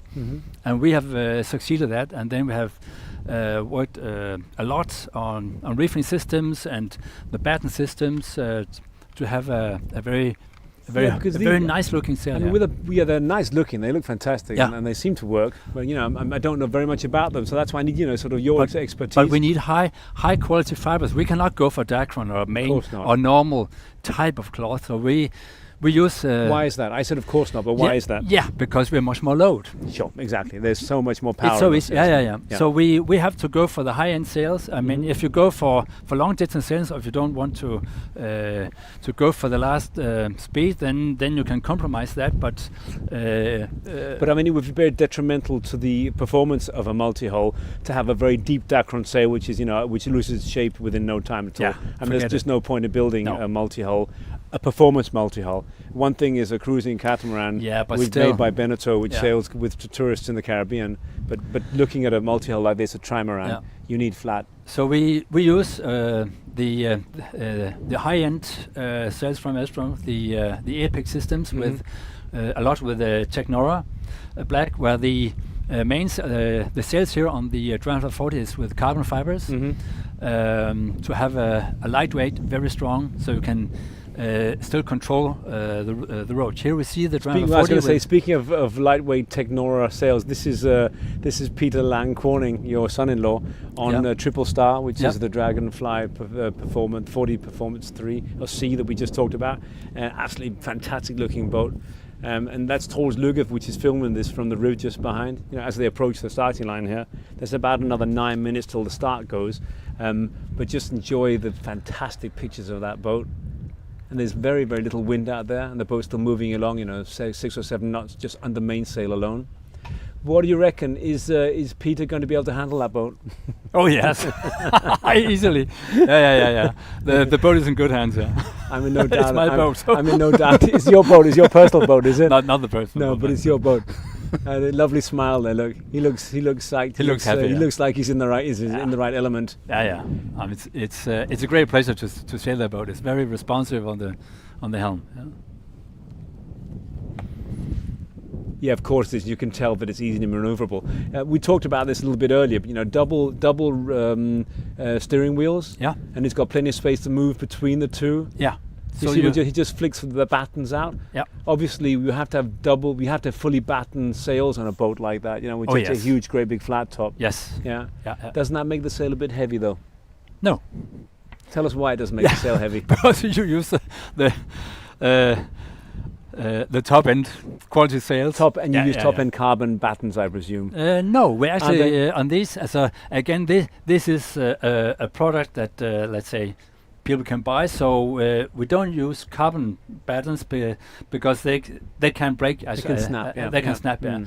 Well, so here in the battens we use solid fiberglass battens, so they can flex more especially when you jibe, people not always taking enough care. So to prevent them from breaking, from snapping, you keep them in fiberglass. But let's just go back to these two boats, because you've got two boats that from us look almost identical, both Dragonfly 40C performances.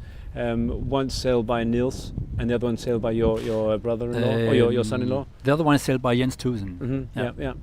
Sorry, I meant Jens, not Niels. What's the difference between those two boats? They look very similar. One's blue, one's black or grey. Are they identical? Yes, they are. 100%. Same double hull, same. Or rather double helm. Pretty identical boats. Identical. Incredible. Just imagine having two of those boats. Let's talk about this boat in the camera. This is this gentleman here, Jan Andersen, has become a bit of a legend, a local legend. This boat is called Black Marlin, or the Marlin 33 as it now is called. It's gone into production. And he was the record holder and record breaker. He's done a lot here, and before that was his mahogany laminated beautiful boat. Let's talk about Jan. I'm sure you know Jan very well. Let's talk about him and his boat and his production. Yeah, Jan has designed a very, very nice looking boat here. Very, very nice, and I think he has built totally 3 now. Yep, this one. Right. Yeah. He built the first wooden one, the Barracuda, yes, which he sold for a number of years. Jan is as you say, local boat builder, and then he. That's the 5-minute warning signal. Excuse me, okay, interrupting you. Yes. So 5 minutes to the start of the final start of the Silverrudder 2023, which is the large multi-hulls. Let's go back talking about the Black Marlin with Jan Andersen. So you see, this is a very, I would call it an extreme lightweight boat, and you see how high the windward float is actually in the air. By even in this light air. Even in this light air, yeah.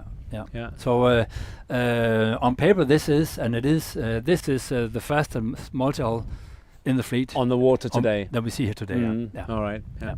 I don't know if you met the gentleman that I had invited here from France, Cyrille Jacobsen. Cyrille Jacobsen is the organizer of the Route de Rhum and the Solitaire de Figaro.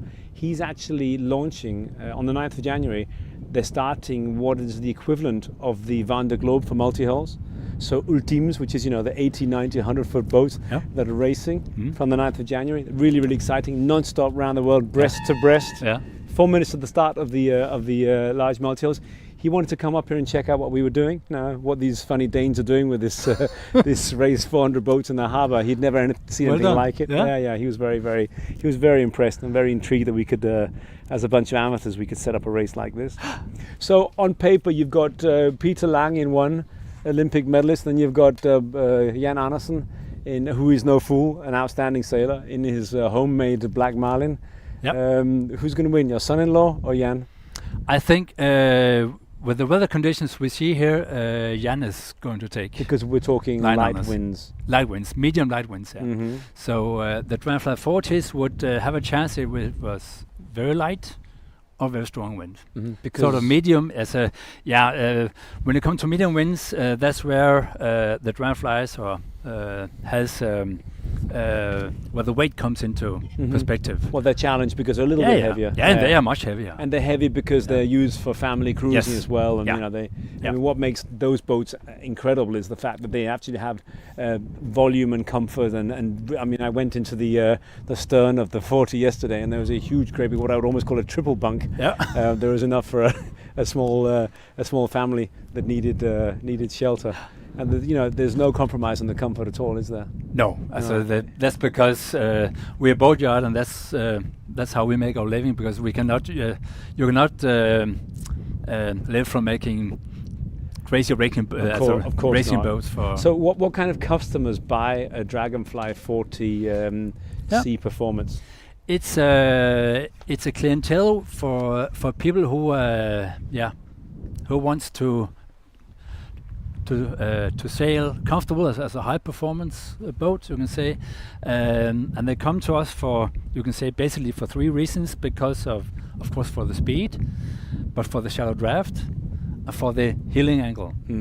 And our clients do not always go for speed, so some actually for first priority is sometimes Yeah. draft, because you're sailing in areas Of course, with of course. tide. Of course. Where we have most boats is actually in the Bay of Biscay Yep. and the North Sea. A lot of tidal a areas. lot of tidal area. 2 minutes at the start. Sorry for interrupting you. Go on. So you're looking at customers that don't want to have a very big draft. You've got a big boat, a lot of comfort, no and heeling. Yeah, and you can sail fast with very small crew, with a As minimum on crew. your own. On your own, or with 2 or 3 persons. So you don't need 8 guys on the rail, like the rail, on a monohull. Because, you know, quite honestly, I love my wife very dearly, and we do sail on holiday together, but her biggest issue is the fact the boat constantly heels. She says, why do I have to spend my holiday at an angle of 45 degrees? Yeah. And I love my boat dearly. That's 1 minute. That's the signal for the 1 minute to the start of the large multi-hulls.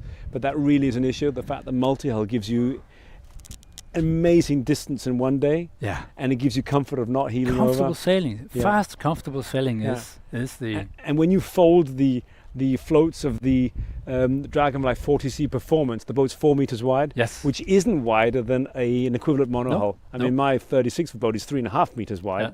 Plus fenders and stuff, so you don't have a boat which is necessarily bigger. But look at the size of the masts. What's that mast height on the 40C, Peter? The mast section alone is 20.5 meters, so over the water it's about 22 meters. Amazing. So these boats are going to be going on the other side of the bridge. Yeah, they have to go outside. And that's why for light airs the boat is a killer by light winds. Because there's just so much more wind at the 32 meters above the waterline. Well, this is going to be a very conservative start. That was the start, and there's about another 100 or 50 meters to go to the start. It's quite interesting to see which boats are right at the head of the fleet. What's that white boat at the head of the fleet there, Jens? That's a Farrier. That's a Farrier 31. Alan Tønnesen, and he's done the race for many times. I think he's done this for 8 times. Pretty now. much every year. I've seen him. Yeah. And he has a brother here, doesn't he? Yeah, but he didn't show up. He ran into some problems on the way over. Alan, yeah. So the two of them. Yeah. The two of them always race together. Yeah. Is that Alan or Brian? This is Alan. So Brian couldn't make it. Yeah. And what's the yellow boat just behind that? The yellow one is a Sion 96. Not in production anymore, but built in few numbers. I think it's built about 10 or 12. That was built in Turkey, wasn't it? First in Sweden. Okay. And also built by Marström. And then it went to Turkey, and that's where it basically stopped. And it's called a Sion 9.6. Yeah. Okay. Good-looking boat, but quite spectacular in its colours more than anything else. So you've got the 240s right up there at the front, and just behind you've got Black Marlin in his Marlin 33, which has also gone into production now, and they're building more of those boats. What about the other boats behind that? There's another Dragonfly there, the green one. What's that? The green one is a Dragonfly 920, so that's an older version, and that's his first time in the race. Mark, also from our area up in Middelfart, Skærbæk, where we come from. Has he had the boat long? No, he hasn't been a multi-hull sailor long. No, he's been racing Hobecats and so forth. All right, all his life, 29er. So he's that's a premiere for him to get here. Then we have Dragster. It's an old story. Yes, Dragster's been racing the Danish, making the Danish waters unsafe for 20 years or something like that. 33. I actually built it with Gert Frederiksen back in 1980. Oh, really? Yeah, 80. 1980, yeah. Oh, and it had the record many times for the Round Zealand and the Silver Spinnaker. And it's amazing that boat's still afloat. Yes, it is. I'm not criticizing your boat building. No. But it's really been it is. some trouble. It was not designed to be so old. Honestly. It's not designed to be 40 years old. It was built very light, and it's crazy to see it here after so many years. Yeah. Still out there doing it. That must be quite nice for you as well. Yeah. You certainly put your footprint on the multi-hull industry in Scandinavia. Yeah. What about the green multi-hull? The soap green right to windward. What's that? That's a Dragonfly 35, a German guy, Arno Tiddinger, and he's been here also many times doing this race. And I'm impressed he comes here so often because he comes from the North Sea, on the middle of the North Sea coastline. Yeah. So he has a long way up here. He has a long way up, so he takes a week off to get here and do the race and go back again. But very, very Arno Tiddinger. Yeah, Arno Tiddinger. Yeah. So it's great to see him here because you're right. I mean, he spends I think more than a week getting here. Yeah. And back again afterwards. Yes, It's a whole sort of. He sails more for That's a this race commitment, than the rest of us do in 2 seasons. Nice. And there he is drifting at about 2 knots. Yeah. But he'll, as soon as he gets free of the forest over there, I guarantee he's very frustrated at the moment. Can you film over to him on the opposite side then? Oh, we're looking at from the water. I can see. That's fine. That's good. But we've got Ono to windward, and he's just stuck. There's no wind at all under the woods from the Vinibø, as we call it. But the boats further down the sound are starting to pick up speed a little bit as they get free air. It looks as though the wind might have dropped a bit again. Yeah, it has. Compared to the other starts. Black Marlin's going very fast to windward because of the light airs there. Yeah, he's got a good windward position. And we're down to 8 knots now. Probably there'll be more wind. I mean, they are actually forecasting. When you see the small gust, but where the bigger boats are, it's very not much wind. They have forecast more like 18 knots later on today, up through the Great Belt, and about 1.5 to 2 knots of current going with them. Yeah. So ideal conditions. Yeah. Very nice. That was the last start of the Silverrudder 2023.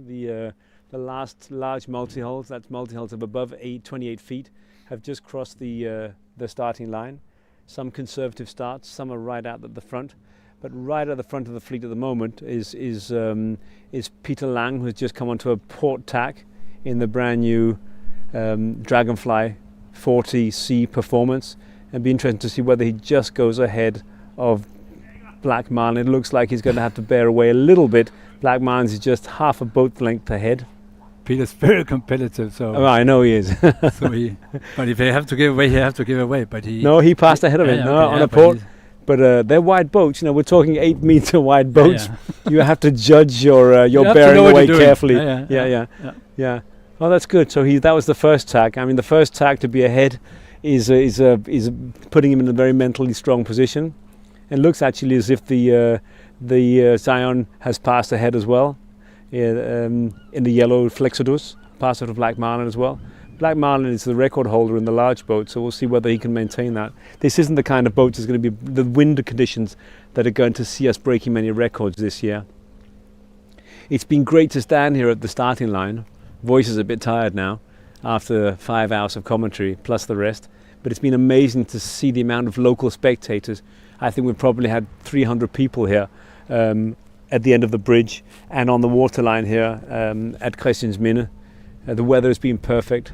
The starts have been perfect. Unfortunately, I know that there have been some boats that have grounded. I should look forward to going back to the harbour in an hour's time to ascertain that there hopefully wasn't too much damage. It's inevitable with that many boats on the starting line. That looks like that's Jan Hansen. If you pan out to the right, then no, I'd like to go and pick him up. And then we can go back to Troels afterwards, Fleming. Yeah, thank you. You're not on nose, you can just move the camera relatively fast straight there and pick him up. That's Jan Hansen, the beast, the Aulus 30. I'm really, I'm almost devastated to see him leaving the race. He did the presentation the day before yesterday on how to perform well and not make mistakes at the Silverrudder. And if anybody at this race is an experienced and hardened sailor, it's him.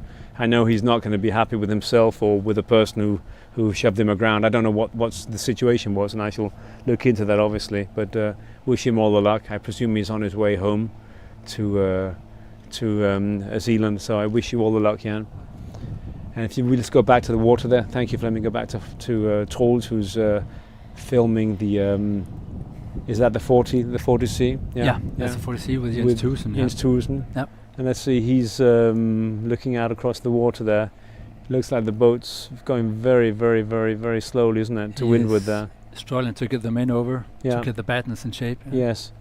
Yeah, you sort of have to stop them on the way over, don't you? Like a windsurfer. Yes. Yeah, unbend the battens. Yeah. And you even have to do that on comfortable touring boats with fully battened mains.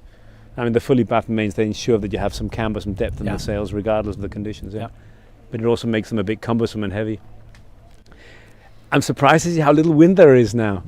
Yeah, it has certainly dropped there. Yeah. But in half an hour's time, all the boats will have left Svendborg Sound.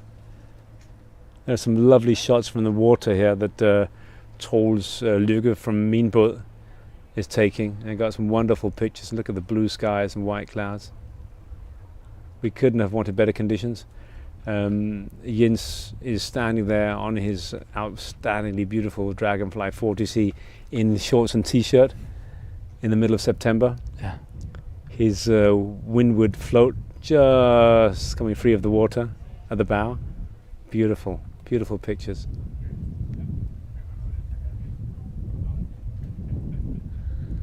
We'll be posting lots of Instagram films and commentary throughout the afternoon. We've hooked up with a few of the sailors who have offered to let us do live commentary, amongst others your son-in-law, who we've, depending on how competitive he is, how close he is to his competitors, he's Peter's let us call him and interview him and see how he's getting on. Hopefully ask him how far ahead he is of the other competitors. Got a couple of monohulls. We've got a rib on its way to Northern Funen. Claus Rønn Madsen, who is a brilliant sailor, has won the race a couple of times in his CB66, a really, really tough guy. He's lent his boat to a young competitor this year. So he's offered to allow us to do some filming from the north of Funen. We'll look forward to that as well. And if you have any questions to the race, don't hesitate to ask us on Instagram or Facebook.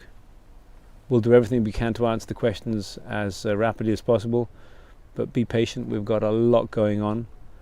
The start has gone, but we have to make sure that our safety committee monitor the boats 24/7, day and night. We'll have a bunch of guys at the safety committee house outside the meeting point, monitoring the tracker 24 hours a day. Now remember, ladies and gentlemen, you can watch this race on Track. Just look for Silverrudder 2023 in Track, and you'll be able to see your favorite races on the boats 24 hours a day. We expect the first boat to be home after about, I don't know. Jens, what do you reckon? Early in the morning, I would say probably around 6-7 in the morning, because the sailors are going to face some very light airs in Lillebælt. Yes, they are.